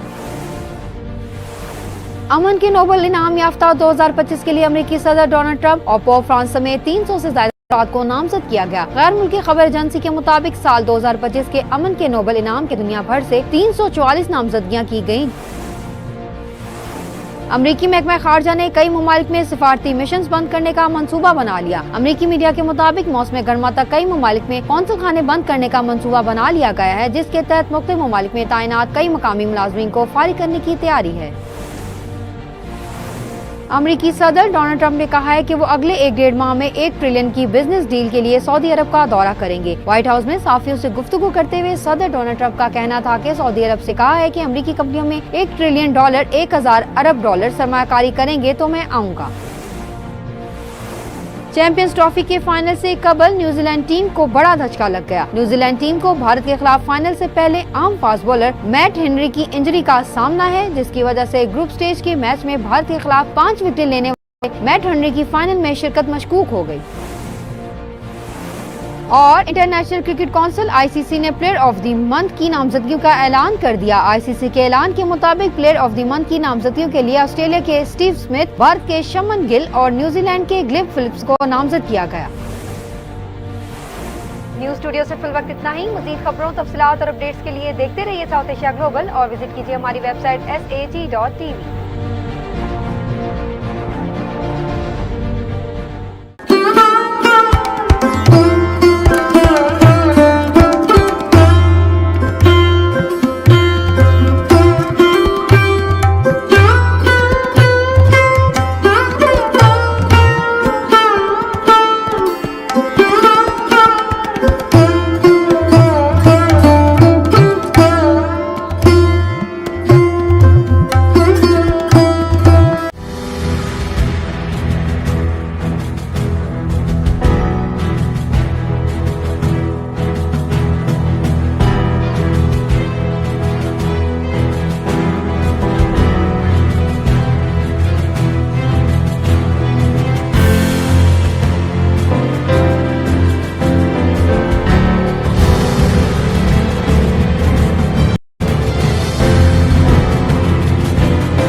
Hello, I'm Robin Ashby with Yesterday, Today and Tomorrow, exclusively on South Asia Global Television. You may be wondering, what's this I'm wearing? I'm not entitled to, I didn't earn these medals, my grandfather did during the First World War. And it's mainly the First World War I want to talk about tonight. I'll mention the Second World War as well, and particularly the role and the heroes of the Indian Army. Now, India in those days was not the India we know today. It was the whole of British India, which was Pakistan, India, Nepal, Bangladesh and Burma. It stretched the whole way across there. This First World War, 1914 to 1918, was the Great War. It was the first global war of the modern era where mass slaughter was the order of the day. And the British Indian Army played its part in that. In fact, over 1.3 million people from South Asia were involved in that war, which was precipitated originally by alliances in Europe, but it engulfed everywhere. In 1914, within days of the declaration of war, the British Indian Army was being mobilised and was very quickly in Europe. And in that first year, in 1914, the first Victoria Cross was awarded to a member of the British Indian Army. That man, Mr. Khan, he was the Pakistani, and he was one of 11 Victoria Crosses awarded to the British Indian Army. 3 from Pakistan, 6 from India, and 2 from Nepal. And I will also talk about 2 other now Pakistani warriors who were the bravest of the brave. For those of you who are unfamiliar with Victoria Cross, it is for gallantry. It's the highest gallantry. The bravest of the brave are awarded this medal. It makes no difference your creed, colour, your rank. Gallantry is what counts. The actual physical medal itself is made from bronze of a cannon captured in the Crimean War in the 19th century. And it is awarded often by the king himself. And all 3 of these medals were awarded by King George V during the war, that First World War. So, why am I interested in this? Well, my interest was first piqued by a visit to the Indian War Memorial at a place called Neufchâtel in Flanders, which is France-Belgium area. And there, 4,700 members of the Indian Army who were killed in that area are commemorated. It's very close to the fields across which they charged with their bayonets fixed into the mud of Flanders. Flanders has a great resonance for us because of the way that we have commemorated it ever since then. Even this year we've commemorated it, and we commemorate it with a poppy which grew out of the wreckage, out of the craters, out of watered by the blood of so many men, including members of the British Indian Army. So that's what first piqued my interest, and I went to that Indian Memorial with British members of Parliament who laid a wreath to commemorate the fact that sacrifice had been made by the British Indian Army. There were no cameras there, no television, nothing. They just stood with their heads bowed and remembered the sacrifice that had been made. I also, some years ago, took my grandsons to the Menin Gate, which is also in Flanders, and there, on that memorial, are carved the names of 413 members of the Indian Army who died in the Ypres salient and for whom there are no known graves. Every night, except during wartime, the local people turn out to honour the fallen, particularly those with no known graves. And I took my boys to see that, as I had done with MPs, and where we laid a wreath in memory of of all of these fallen. And that is a very emotional time. It's the local people are there, and very, very many people who are tourists or who are remembering their ancestors. And one of the things that I want to do tonight in this segment is to talk to you, is to ask you if you have had relatives who served in the British Indian Army during either of the World Wars, and you want to write to me about them. I would be very interested to hear your story, and I would very much like to publish appropriate ones in a feature called Distant Voices, Remembering the Past and the Sacrifice. And that Distant Voices is published on our blog called Defence Viewpoints, and you can write to me at robin.ashby.ukdf@gmail.com, and I will acknowledge everybody.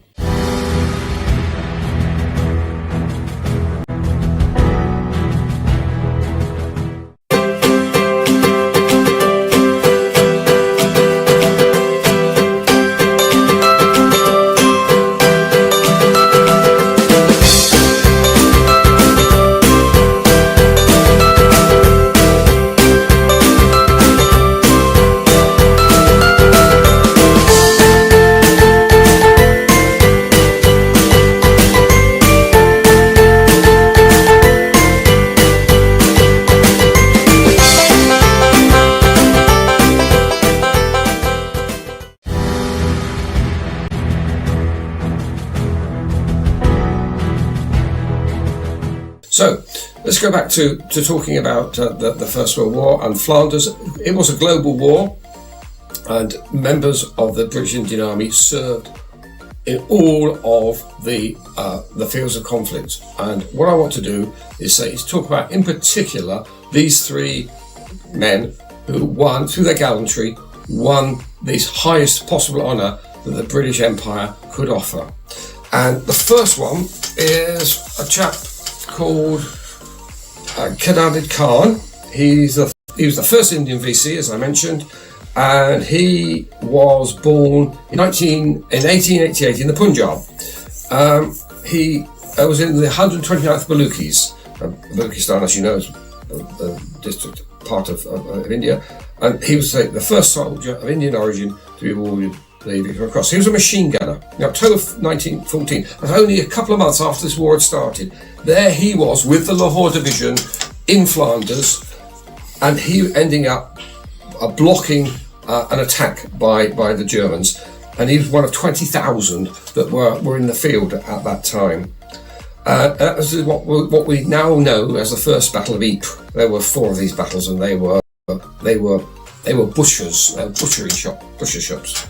So he had charged at a village called Holubeka, where it was waterlogged because it was raining so much. They had insufficient hand grenades, there was barbed wire, and there were gaps in the line because of shortage of soldiers. And this is what the Lahore Division was doing. It was filling gaps that had been left as a result of the slaughter of the British regular army during the first couple of months of the war. In fact, the Baluchis were outnumbered 5-1 at this point, and Khadadid Khan, who was a sepoy there, he was helping to fill the gaps and helping to stop the German advance. So there was an attack. They were overrun by the Germans. He pretended to be dead. Everybody else was shot or bayoneted. He was there, and he after it got dark, he crawled back to their own lines. And this is what the citation for his Victoria Cross read. On the 31st of October 1914, at Holubek in Belgium, the British officer in charge of the detachment, having been wounded and another gun put out of action by a shell, Sepoy Khadadid, though himself wounded, remained working his gun until all 5 other men in the gun detachment had been killed. So he was the last man standing. His bravery and that of his fellow Baluchis gave the Allies enough time for the British and Indian reinforcements to arrive and stop the German army from reaching vital ports on the Channel, which would have cut Belgium in half and would have been a severe blow to the war effort. He was treated for his wounds at a hospital in Brighton. He was taken back there, and the king came along and gave him his medal. He's commemorated also by a statue outside the Pakistan War Museum, Army Museum in Rawalpindi. And some of his descendants now live in Leeds. This goes back to our conversation previously about immigrants to this country and the debt that we owe debt to this man and to his family, and hopefully we're now repaying that in Leeds. The second hero was Jamada, that's Lieutenant Mir Dast. He was born in 1874 in the northwest frontier area of Pakistan. And at the age of 20, he joined the British Indian Army, and he was there as a regular in action in the northwest frontier and Waziristan. And he was brought over to Flanders in March 1915 as part of another large contingent of Indian soldiers filling the gaps. And he was, again, in the Horde Division, and he was awarded his Victoria Cross for the second Battle of Ypres. They be able to counter-attack in April, and despite the losses, Mir, Dast and others managed to get close to the German trenches. And the Germans then released chlorine gas, and many soldiers either retreated or killed or were gassed, as indeed one of my grandfathers was. He was the small number of British and Indian troops who stayed and held their position until nightfall when they were ordered to withdraw. His citation said, "For most conspicuous bravery and great ability at Ypres on 26th of April 1915, when he led his platoon with great gallantry during the attack and afterwards, and collected various parties of the regiment." No British officers were left by this time. He was the sole officer, and kept them under his command until the retirement was ordered.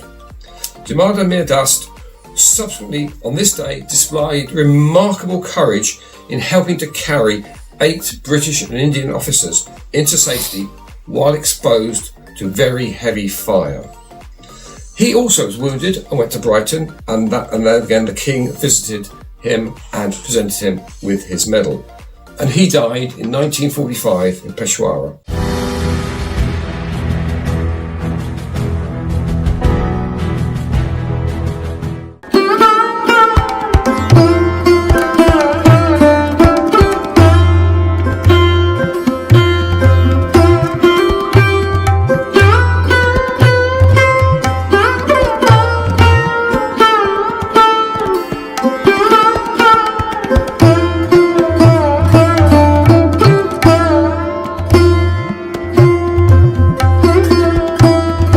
आप लोगों ने पहले भी आवाज़ उठाई, इस्लामाबाद में गए बिजली के ख़िलाफ़, महंगाई के ख़िलाफ़, तो आप लोगों की आवाज़ सुनी नहीं गई। देखिए, जमात इस्लामी ने महंगाई के ख़िलाफ़ और ख़ास तौर पर बिजली के बिलों में होश रुबा इजाफे के ख़िलाफ़ हमने आवाज़ बुलंद की थी। 300 यूनिट तक का उन्होंने कहा था कि हम सोलर सिस्टम देंगे। हाँ जी। कराची में, सिंध में देना शुरू किया, वहाँ वो हमारी हुकूमत है, पूरे पाकिस्तान में हमारी हुकूमत नहीं है। टैक्स देना हर शख्स की जिम्मेदारी है, हर ताजिर की जिम्मेदारी है।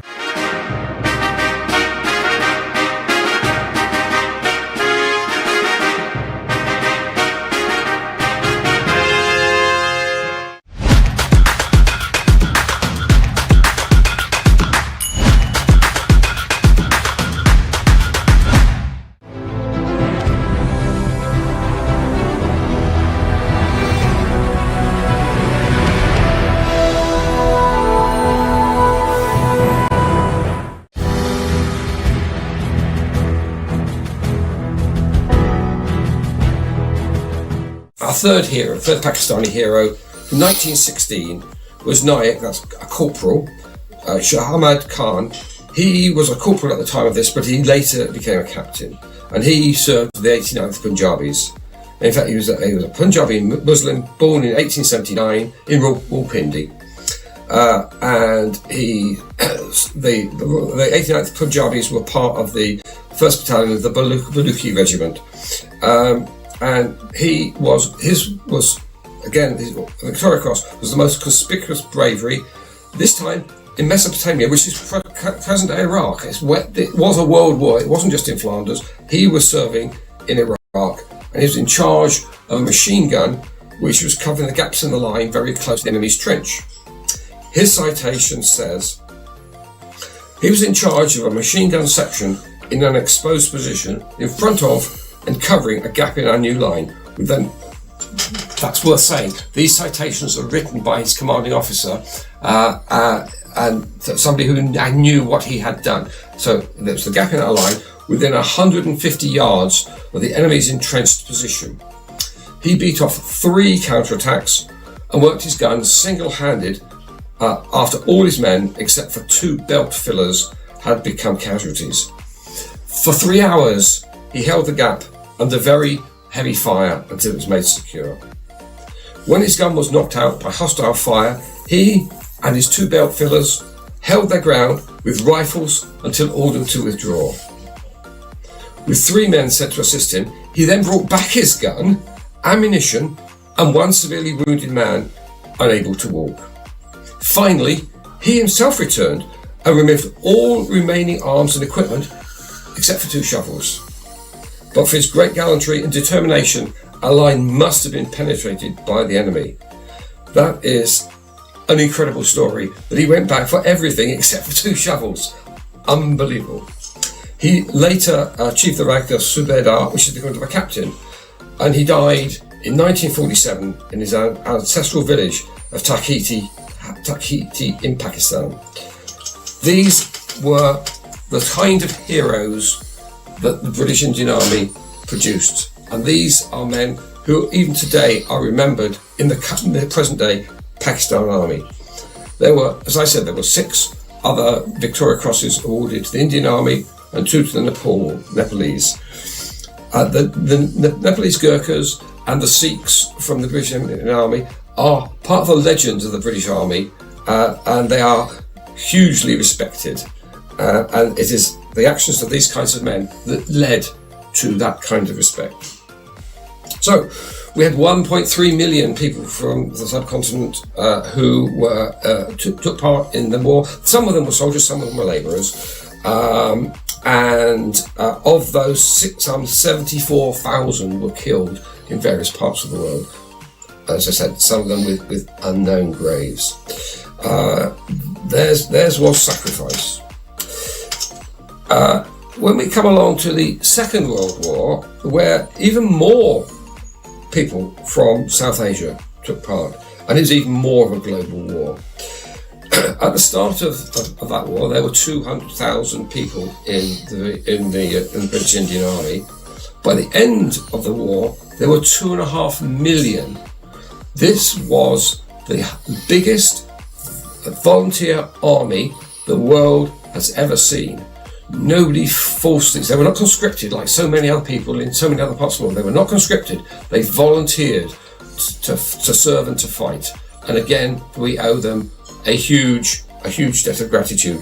Although 87 were killed during that time, and there were another 18 Victoria Crosses and George Crosses awarded. The George Cross is the civilian equivalent of Victoria Cross, so somebody who's not actually in combat who won a George Cross, which is held in the same high regard as a Victoria Cross.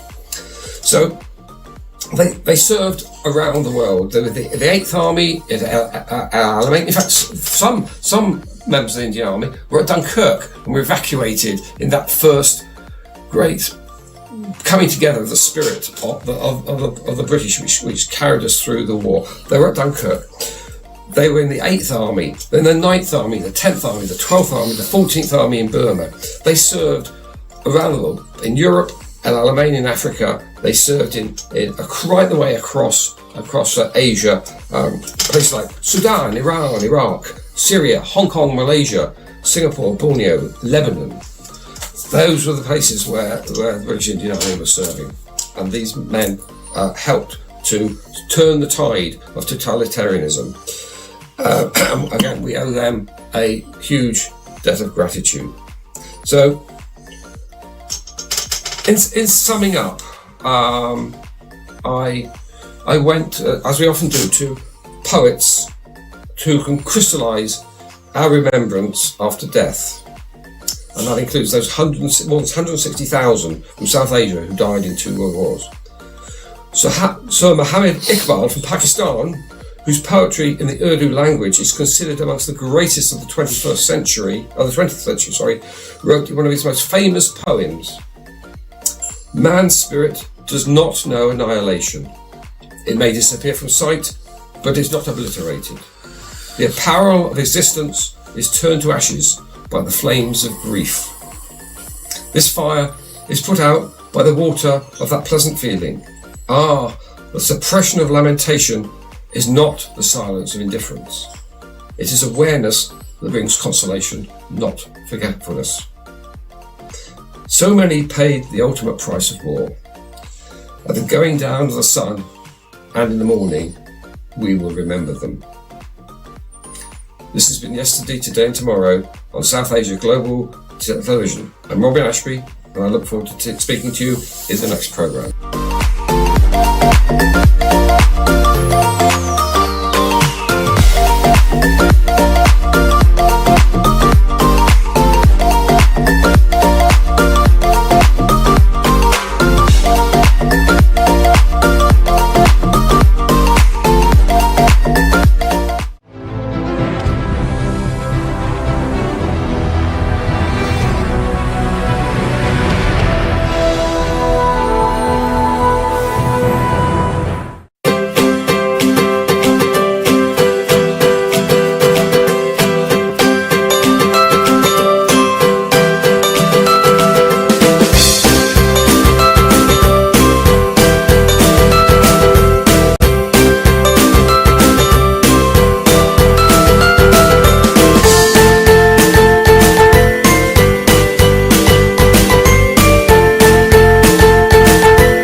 मुफक्किर Pakistan शायर मशरिक इलामा मोहम्मद इकबाल 20वीं सदी के मारूफ शायर, कानूनदान, सियासतदान और तहरीके पाकिस्तान की अहम तरीन शख्सियात में से एक थे। इलामा इकबाल उर्दू और फारसी में शायरी करते थे और इस्लाम से ख़ुसूसी लगाव रखते थे।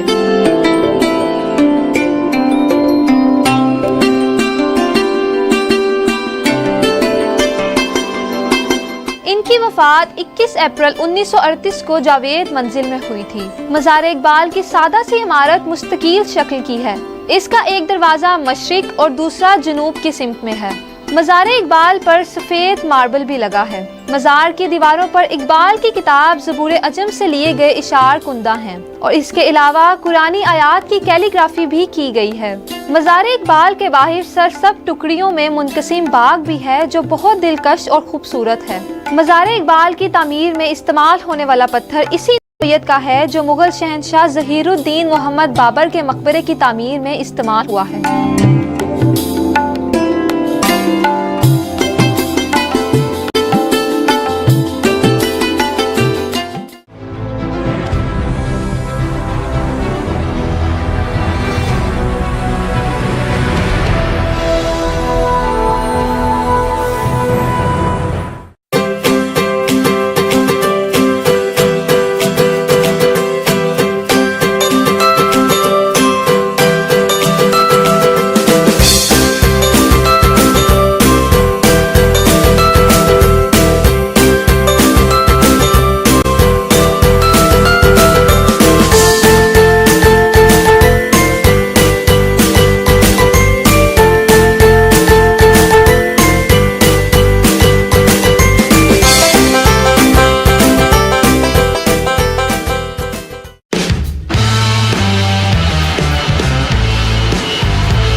Hello, it's Dr. Anand again with Unleashing Your Inner Power with Dr. Anand.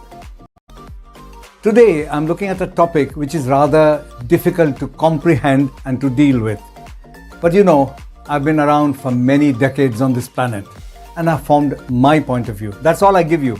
I don't quote other people. I don't say it is said, he said this, book says that. I just tell you my personal experiences in life. And I've had the good fortune of being born in one faith, going to school with people of a different faith, working in the UK with a third faith, and therefore I've transcended those boundaries where exactly your faith or your country or your religion or your status decides who you are. Because I believe we are a bit like snakes. As we grow, we shed the skin. So as a snake grows, it needs the space to expand. And the only way to learn who you are is to meet other people. If constantly I sat with doctors all the time, if constantly I sat and played carom or cards with men my age, if constantly I went to, say, the Hindu temple every day, morning, noon and night, that's fine. But that is your comfort zone. If you stay in your comfort zone, you'll never find out who you are.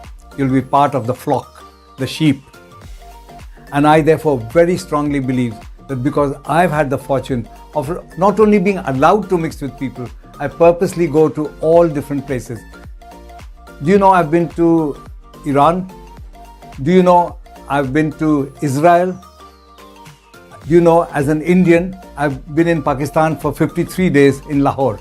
And I learned a lot. What I learned was no one's different from me. Everyone is exactly the same as me. So unless you come out of your comfort zone, you have no chance of finding what your inner strength is, what your inner power is, what your inner energy is, what your inner talents are. I've seen as a doctor people with extreme difficulty. There was a lady called Rose who was my first patient in the orthopedic ward, and she had the most severe rheumatoid arthritis. Her hands were like that, really, just like that. And yet, with a felt pen, she was drawing Christmas trees and selling cards to raise funds for the hospital. Now, she might have raised only 20 pounds in one Christmas. So what? She has a purpose in life. She's found a purpose. And I live in a country which is very charitable. This country is called England, Bangladesh, the land of the angels. And for all its faults, it has the most charities in the world. And therefore I learn a lot from this country, England, to be charitable to people. Means just be good to people without expecting anything back. It's like love. You love people. If you expect something back, that's a bank transaction. I did this for you, you did this for me. I didn't do this for you, you won't do this for me. That's not being comfortable. That's not being happy. That's preventing you from finding your purpose in life. So unless you meet a lot of people, and I hope for myself that on my dying day, I still haven't found my purpose in life, because there's so many attitudes, so many values, so much to learn. Don't they say art is long and life is short? In Latin, there's such a saying. It's absolutely true. Recently, I've started flying the drone. I knew nothing about drones. I saw someone flying it. I said, okay, I'll go and get a drone. And it's only by doing that you learn. It's not by reading. You get some idea. Suppose you were my first patient and I was your surgeon. And I said, I've read every book on the planet. Doctor, have you done any operation? No, but I've read every book. Would you have an operation from me? No. So I speak from experience. It's only my experience, but it isn't. I've heard through patients. Can you imagine how many patients I must have seen in 45, 50 years? Thousands upon thousands. And I listen very carefully. I don't judge them. I try to see if I was in their shoes. If I was Ravi Shankar's son, I'd be a great sitarist. Most likely. If I was Boris's cousin, I might have been a prime minister. But that is not life. What it is about is to find what your true purpose is, not what other people's. So your parents will tell you what to do. Your teachers will tell you what to do. Your friends will tell you what to do. And in the continent, subcontinent we come from, everyone gives you advice that you neither need, that's going to be of any use. What you should do. I just shut my ears when people tell me. And over time, people have got to know that if I don't ask for advice, please don't give it. So my view on the purpose of life is keep yourself open. You'll find new things to do. And when you found your purpose, you will find that things just happen like that. In the Hindu faith, there's a word called dharma. It doesn't mean religion, it means your true nature. So the true nature of ice and snow is to be cold. The true nature of wind is to flow. The true nature of fire is to burn. So when you're in your true nature, in your dharma, if you look at, there was a presenter, American, who talked about the higher motivational states. First he said you have to survive, then he said you look for some gratification, then you serve society, etc. And then you come to the highest point where you just are yourself. If you look at the best Olympic players, they are not focusing on winning. For them, the football, the player and the goalpost become one. It's in India called yoga. Yoga means connection. So if you're connected to your true self, you'll find your purpose in life.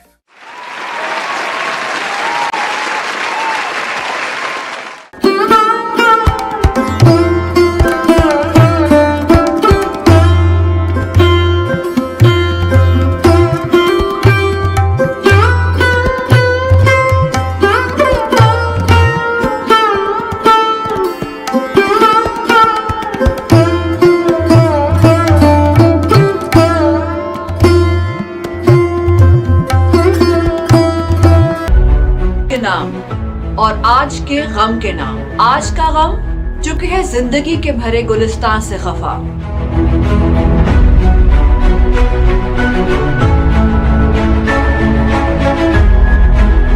जर्द पत्तों का बन, जर्द पत्तों का बन जो मेरा देश है, दर्द की अंजुमन जो मेरा देश है।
अगर आप कमाते हैं तो अपनी ज़ात पे अगर खर्च ना करें तो फिर कहाँ किया? इस मामले में मैं अपनी फैमिली में, अपने ख़ानदान में बड़ा फजूल खर्च मशहूर हूँ। देखिए 91 में हमने ये मैगजीन स्टार्ट किया था और ये दुनिया का टॉप, पाकिस्तान के टॉप जर्नल्स में था, जो रिसर्च ओरिएंटेड इलस्ट्रेटेड जर्नल था। हम कम अज़ कम अब जो है 77 साल बाद हम एक कौम इकट्ठे हो जाए। हमारे दौर के अंदर 34 अरब डॉलर रेमिटेंस जो था ओवरसीज पाकिस्तानी भेज रहे थे। कादिर रहमतुल्लाह अलैह फरमा गए हैं कि काम का टाइम बढ़ाएं, काम करें। आप यकीन करें कि नॉर्दर्न एरिया के पैकेजेस इतने ज़्यादा है, अभी पाकिस्तानियों ने नॉर्दर्न एरिया को भी नहीं अभी इतना एक्सप्लोर किया।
So let's look at how do people find out their purpose in life, and how do they find out they've found what their purpose in real life was. Let's look at some examples. Look at Shakespeare. Do you think he was famous for his spelling? Probably he got held after class for bad grammar and so on. But in time, he started expressing himself and he became the most famous bard in the English language. Look at some footballers. Do you think Beckham was Beckham on day one? No, he might have played tennis, he might be a long jumper, but when he played football, everything aligned for him. Do you remember the movie, The Three Idiots? It was a beautiful movie because it told parents, don't force your children into what you have not achieved. Often parents think, I wish, मैं ये करता, मैं वो करता, and what they can't do, they impose on their children. Slowly, even this movie taught me a lot, that if you are in your element, if you're doing what you're meant to do, you'll do it very comfortably. I'll tell you what I was. I was very good with science, okay? So I used to make transistor radios at the age of 12. I used to make one bulb thermometer. I did photography. I made my own camera. I made my own developer. And I thought I was going to be the best scientist that India had ever produced. I went to Delhi. Well, you go to different place to get away from your family, to discover yourself, to be naughty as well. So anyway, and I found the subject so boring. Physics was so cold and boring. For me, I'm not saying it's the same for everyone. I found it boring. About a year and a half later, I gave up and went back to Patna. And suddenly I started enjoying, though I had lost time. My juniors became my senior. But all that apart, I was enjoying medicine because I enjoyed integration and interaction with human beings. I used to really enjoy sitting on the bed and talking to a patient. Often my professor would tell me off, jaldi karo, what are you doing? You're wasting time. But I used to enjoy that interaction. And in that medical school in Patna, I started a newspaper, the first ever. I got the best award for exhibition. And it was about a frog's heart beating faster with adrenaline. And I still help people with breathing and yoga about the human heart. There are always connections. So once you found what your true purpose in life is, you'll be successful in your happiness at work, job satisfaction. You'll be successful with your family. You'll be kind to your whole in-laws, children, society, next door neighbor, because you found something good. So you won't be bickering, complaining, writing complaints, phoning this one, that one. You'd be a happy bunny, as they say in English. And I found this time and again. When I'm in my element, little things don't matter. Whether someone is late or the car has had a puncture, it just doesn't matter because you've got a higher goal. There was two people building the Sistine Chapel, this famous cathedral in Rome. One fellow was asked, what are you doing? He says, I'm a builder. The other fellow was asked, what are you doing? He said, I'm building the Sistine Chapel, because he was invested in it. Look at Steve Jobs. He was from a very poor family, and he slept on the floor, and he attended classes which had nothing to do with him because his parents couldn't afford the fees. He learned calligraphy. He learned designing. He even got kicked out of his own company. But look at how Apple is all over the world, because that man has found his purpose in life of making something very attractive and beautiful looking. So when your purpose of life is fulfilled, you will achieve. I'll tell you another story. Two girls used to come to my home to learn Indian classical music. For many years, about 15 years, I ran an organization for people to learn classical music by a teacher who had come from India along with his wife and lived with us. Both the girls went into medicine. They were about 11, 12 months apart. So they're almost like twins. The younger one started doing medicine and became a general practitioner. The older one in front of me said to her father, Dad, I've decided to do veterinary. And the father was such a noble gentleman. He did not say, I spent so much money on you doing this, doing that. He said, fine. And she got a Queen's Award for a PhD on dog saliva. So the older one, who decided to do something else, has actually made her mark. I often used to go to conferences, and in one conference I said to all the young practitioners, I was young once, aged 40 I think, and I said, those of you doctors whose parents are not doctors, put your hand up. Only 3% did. So even in this country, where doctors don't tell their children, you have to be a doctor, but you copy, just like actors' children become actors. So if you're doing it because your father was doing it, that's quite sad. I know a gentleman in Pakistan, Rehan Allahwala.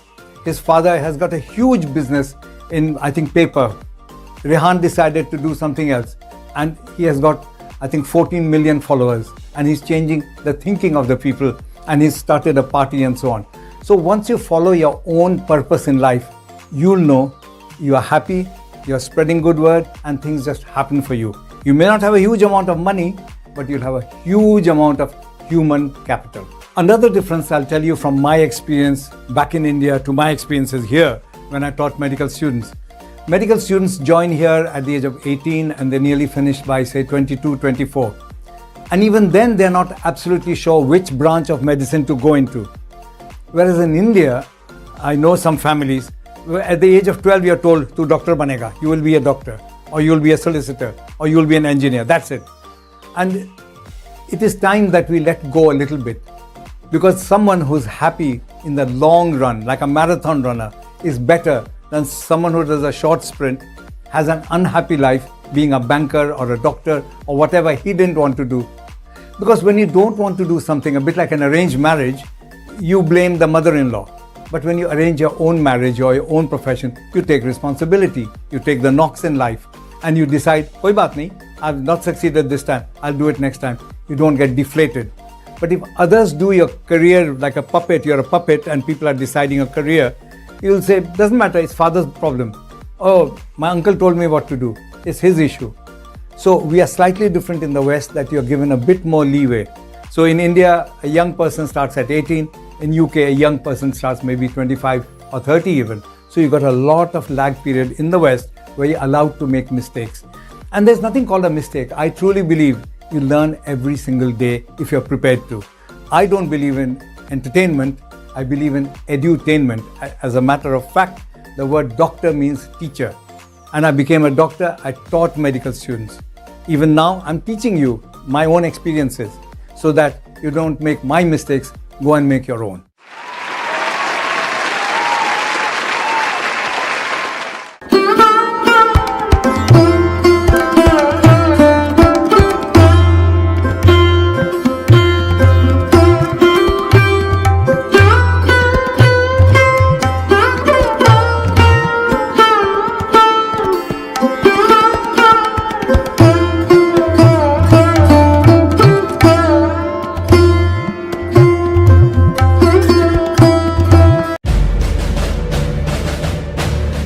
My name is Terence South.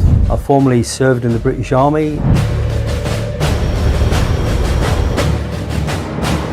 We had to go down as the muscle squad and go on, you come with us. She not let us go, we're fighting. No. I could communicate, I had all the skills for the wirelesses, the radios. I could do that was no problem. I could do that blindfold. Second World War, understood where you were and what you were doing, where your head was.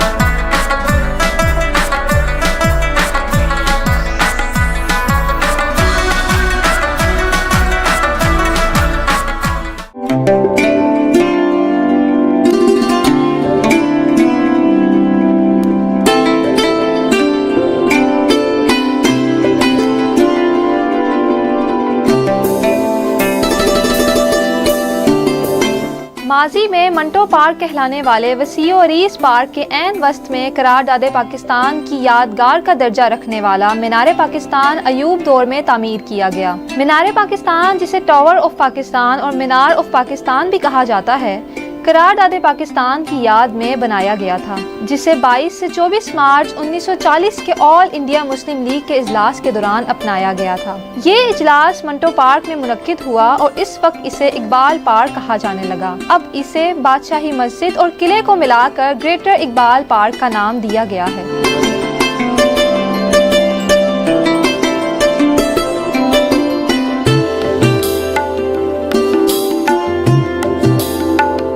मीनार पाकिस्तान का design तुर्क माहिर तामीरात नसरुद्दीन मरात खान ने तैयार किया। तामीर का काम मियां अब्दुल खालिक and company ने 23 मार्च मार्च 1960 में शुरू किया और 21 अक्टूबर 1968 में इसकी तामीर मुकम्मल हुई। इसकी तामीर की कुल लागत 75 लाख रुपए थी। ये 18 एकड़ रकबे पर मुहित है। मीनार की बुलंदी 196 फीट है और मीनार के ऊपर जाने के लिए 324 सीढ़ियां हैं, जबकि इसके अलावा जदीद लिफ्ट भी नस्ब की गई है।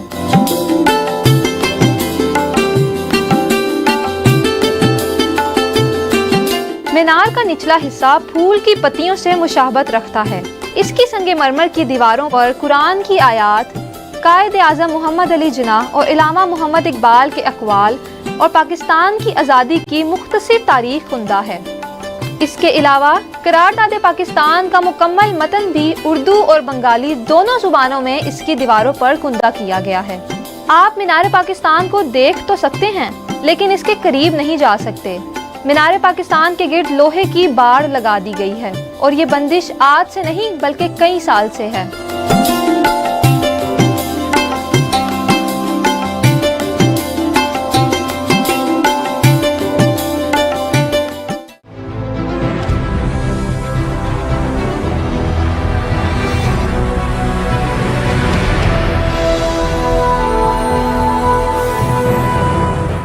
आवाम का हक है कि हर खबर पर हो कड़ी नजर, चाहे वो बढ़ती हुई महंगाई का मसला हो या तालीम और सेहत की पॉलिसियों की हो बात।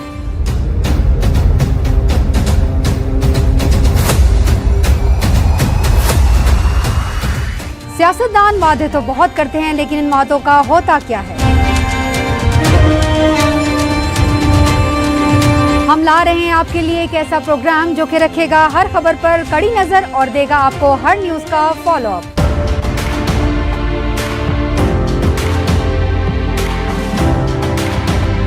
देखना ना भूलिएगा news follow up.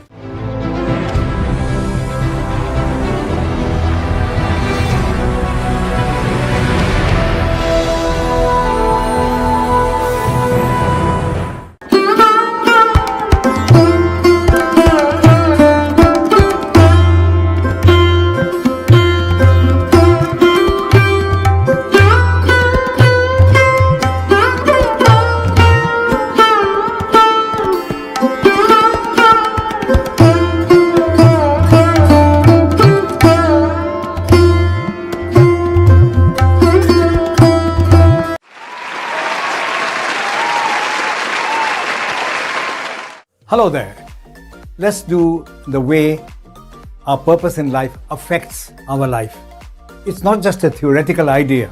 Let's look at the ways in which once you found your purpose, you know how it is, you know why you're going somewhere, you know how to do it, and you'll do it successfully. Let's take a bigger picture. On my left is a typical Western youth group, and on my right is a typical Eastern group. So this group has Americans, English, French, German, Italians, etc. All English speaking, largely of that faith. And here we have India, Pakistan, Bangladesh, Sri Lanka, etc., etc., etc. At the age of 18 or even earlier, even much earlier, even at the age of 5, I've heard people say, "Mera beta doctor banega, my son will be a doctor." And on this side, nobody tells them what to do, because they take a bit longer. Because in the West, I believe, they look at the longer term prospects. They plan longer. So they don't tell their children, you have to be a doctor, you have to be this. I'll give you an example. Because I taught medical students for about 20 years, I got to know them personally, individually as well, and in groups. And often I found that they would go and explore something completely different.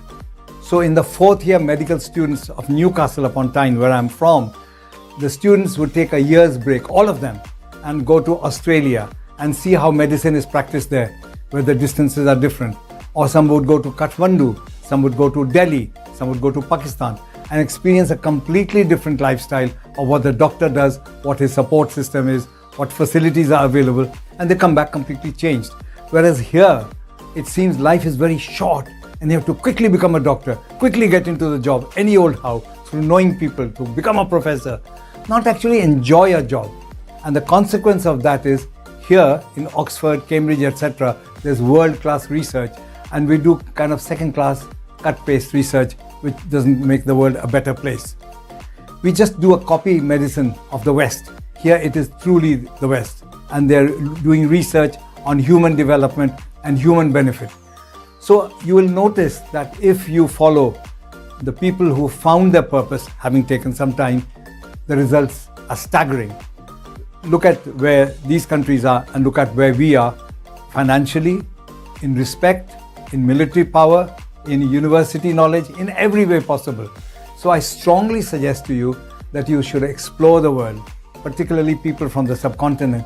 You should look at different things. You should get out of your comfort zone. Listen to your parents, listen to your uncle, listen to your teachers, listen to your next door, but do what your own heart and soul tells you to do, because that's a long-term love affair.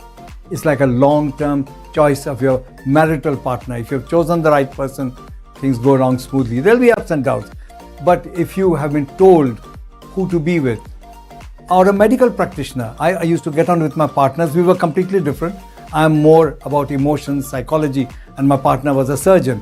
Yet we respected each other and got on fine. We didn't have rows, we didn't squabble about money or anything. So like any place in life, once you are comfortable with your purpose in life, you'll do it smoothly. You'll know you have reached your purpose in life. Now, my purpose in life, I believe, is to teach. I believe in education. The word educare means to read out.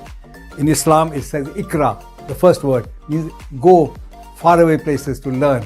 Because knowledge is how we humans are different from animals. I'm slightly cleverer than a tiger, but I don't have his claws. I don't have the hair of a polar bear.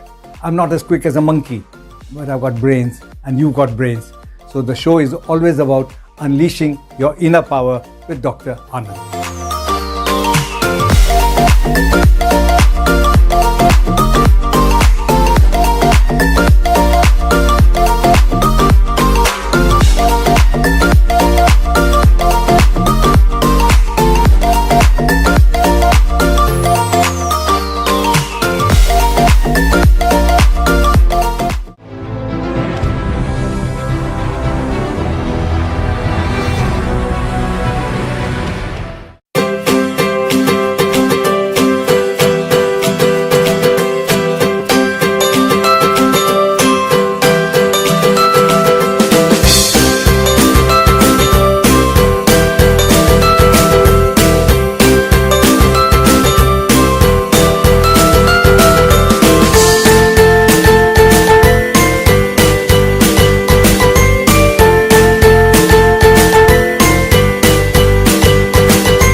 चलिए हम और आप देखते हैं कि हुकूमतों में बैठे सियासतदानों की बातें इतनी मुश्किल क्यों होती हैं। क्या हुकूमती वादे आम पाकिस्तानी के फहम से बालादर नहीं होते? देखिए पहली बार एक अवामी नुमाइंदे को अरबाबे इक़्तिदार से आपकी बात करते हुए।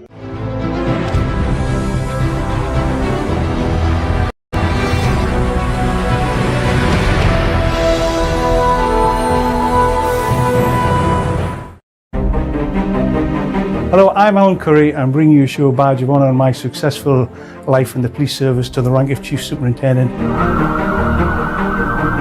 Talking about me, and hopefully I'm saying some nice things about myself. There's a couple of bad ones, I'm sure, as well. And I don't like criminal activity, as opposed to the other way around when you arrest somebody and have to find the evidence. And the feeling of doing something for somebody else, I don't know how you can get that from anybody else.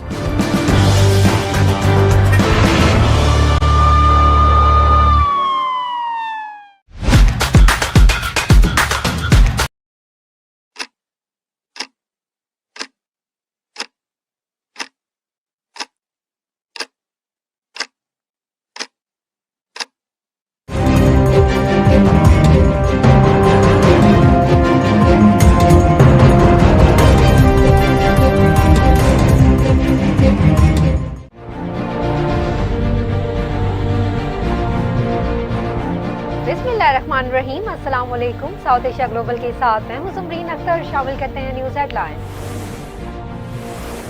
विफाकी काबीना के नए अरकान को वजारतों के कलमदान सौंप दिए गए। काबीना डिवीजन ने वजीर आजम की मंजूरी के बाद नोटिफिकेशन जारी कर दिया। एलामिया के मुताबिक तारिक फजल चौधरी को पार्लिमानी अमूर, अली परवेज को वजारत पेट्रोलियम जबकि हनीफ अब्बासी को वजीर रेलवे मुकर्रर कर दिया गया। लाहौर हाई कोर्ट ने डीजल बसों को इलेक्ट्रिक बसों में तब्दील करने की पॉलिसी बनाने का हुक्म दे दिया। लाहौर हाई कोर्ट के जस्टिस शाहिद करीम ने माहौलियाती आलूदगी से बचाव के मामले पर दरख्वास्त की समाअत की, जिस सिलसिले में मुतल्लिका हकाम अदालत में पेश हुए। 9 मई के मुल्ज़िमान की जमानत मनसूखी के लिए सुप्रीम कोर्ट में दायर हुकूमती अपीलें समाअत के लिए मुकर्रर कर दी गई। 9 मई के मुल्ज़िमान की जमानत मनसूखी से मुतल्लिक दायर अपीलों पर चीफ जस्टिस याह्या अफरीदी की सरबराही में 3 रुकनी बेंच 10 मार्च से समाअत करेगा।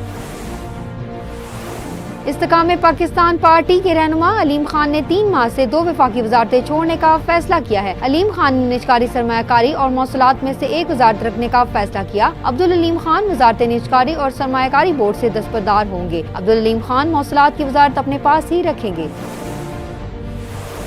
इस्लामाबाद हाई कोर्ट में डॉक्टर आफिया सिद्दीकी की सेहतयाबी और वतन वापसी से मुतालिक केस की समाअत के दौरान हाल ही में पाकिस्तान की जानिब से अमेरिका के हवाले किए गए दाइश कमांडर शरीफुल्लाह की अमेरिका हवालगी का तज़किरा भी हुआ। हुकूमत ने मुल्क में महंगाई की शरह में मजीद कमी का दावा कर दिया। अदारा शुमारात ने महंगाई के हफ्ता वाराना अदाद-ओ-शुमार जारी कर दिए। गुज़िश्ता हफ्ते के दौरान महंगाई में 0.09% कमी, सालाना शरह मनफी 0.87% रिकॉर्ड की गई। पाकिस्तान एयरपोर्ट्स अथॉरिटी में हज 2025 की ई बेल्टिंग मुकम्मल कर ली गई। कुरानदाजी में 2 कामयाब और 3 मुतवादिल मुलाजमीन के नामों का ऐलान किया गया। पाकिस्तान एयरपोर्ट्स अथॉरिटी के मुताबिक हज ई बेल्टिंग की तकरीब PPA हेडक्वार्टर्स कराची में मुनक्किद हुई। डायरेक्टर जनरल जिशान सईद और मैनेजमेंट कमेटी की मौजूदगी में कुरानदाजी का अमल मुकम्मल किया गया। अमरीकी डॉलर के मुकाबले में रुपए की कदर में मामूली इजाफा देखा जा रहा है। इंटर बैंक में मार्केट में जुमे को कारोबार के दौरान अमरीकी डॉलर के मुकाबले में रुपए की कदर में 0.01% का इजाफा रिकॉर्ड किया गया। रुपया 4 पैसे की बेहतरी से 279.78 रुपए पर आ गया। अमन के नोबेल इनाम याफ्ता 2025 के लिए अमेरिकी सदर डोनाल्ड ट्रंप और पोप फ्रांस समेत 300 से ज्यादा अफराद को नामजद किया गया। गैर मुल्की खबर एजेंसी के मुताबिक साल 2025 के अमन के नोबेल इनाम के दुनिया भर से 344 नामजदगियां की गयी। अमरीकी महकमा खारजा ने कई ममालिक में सिफारती मिशन बंद करने का मंसूबा बना लिया। अमरीकी मीडिया के मुताबिक मौसम गर्मा तक कई ममालिक में कौंसल खाने बंद करने का मंसूबा बना लिया गया है, जिसके तहत मुख्तलिफ ममालिक में तैनात कई मकामी मुलाजमीन को फारिग करने की तैयारी है।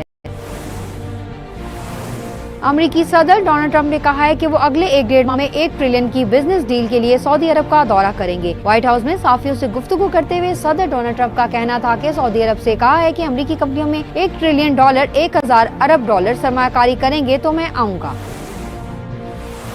चैंपियंस ट्रॉफी के फाइनल से कबल न्यूजीलैंड टीम को बड़ा धचका लग गया। न्यूजीलैंड टीम को भारत के खिलाफ फाइनल से पहले arm fast bowler Matt Henry की इंजरी का सामना है, जिसकी वजह से ग्रुप स्टेज के मैच में भारत के खिलाफ 5 विकेट लेने वाले मैट हेनरी की फाइनल में शिरकत मशकूक हो गई।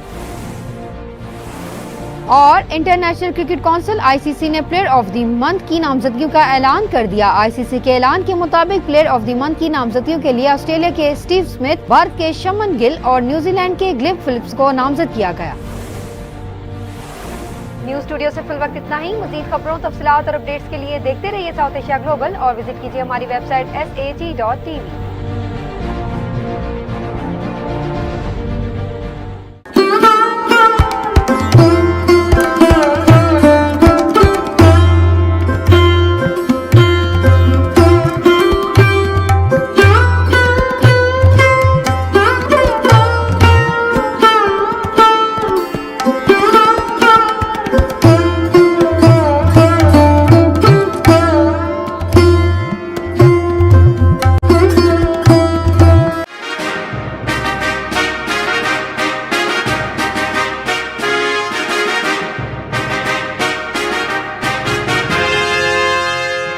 अस्सलाम वालेकुम नाजरीन, आप देख रहे हैं प्रोग्राम दी करंट अफेयर्स। मैं हूं एहसन शहजाद। नाज़रीन, सबसे पहले आज बात करेंगे बन्नू कैंट पर जो हमला हुआ, इसके ऊपर बात करेंगे। बन्नू कैंट पर हमले की मनसूबाबंदी अफगानिस्तान में हुई तमाम, और 16 दहशतगर्द हलाक हो चुके हैं और 5 शहीद हो चुके हैं, ISPR का कहना है। अमन इस्तेहकाम के लिए अमेरिका के साथ शराकतदारी जारी रखेंगे। वज़ीर आज़म की सदर से इज़हार तशक्कुर अमरीकी सदर से बड़ा खुश हुए हैं वज़ीर आज़म शहबाज शरीफ साहब कि जी दहशतगर्दी का खात्मा हो गया पाकिस्तान से। काबल धमाके के लिए दहशतगर्दी की गिरफ्तारी में ताउन पर अमेरिकी सदर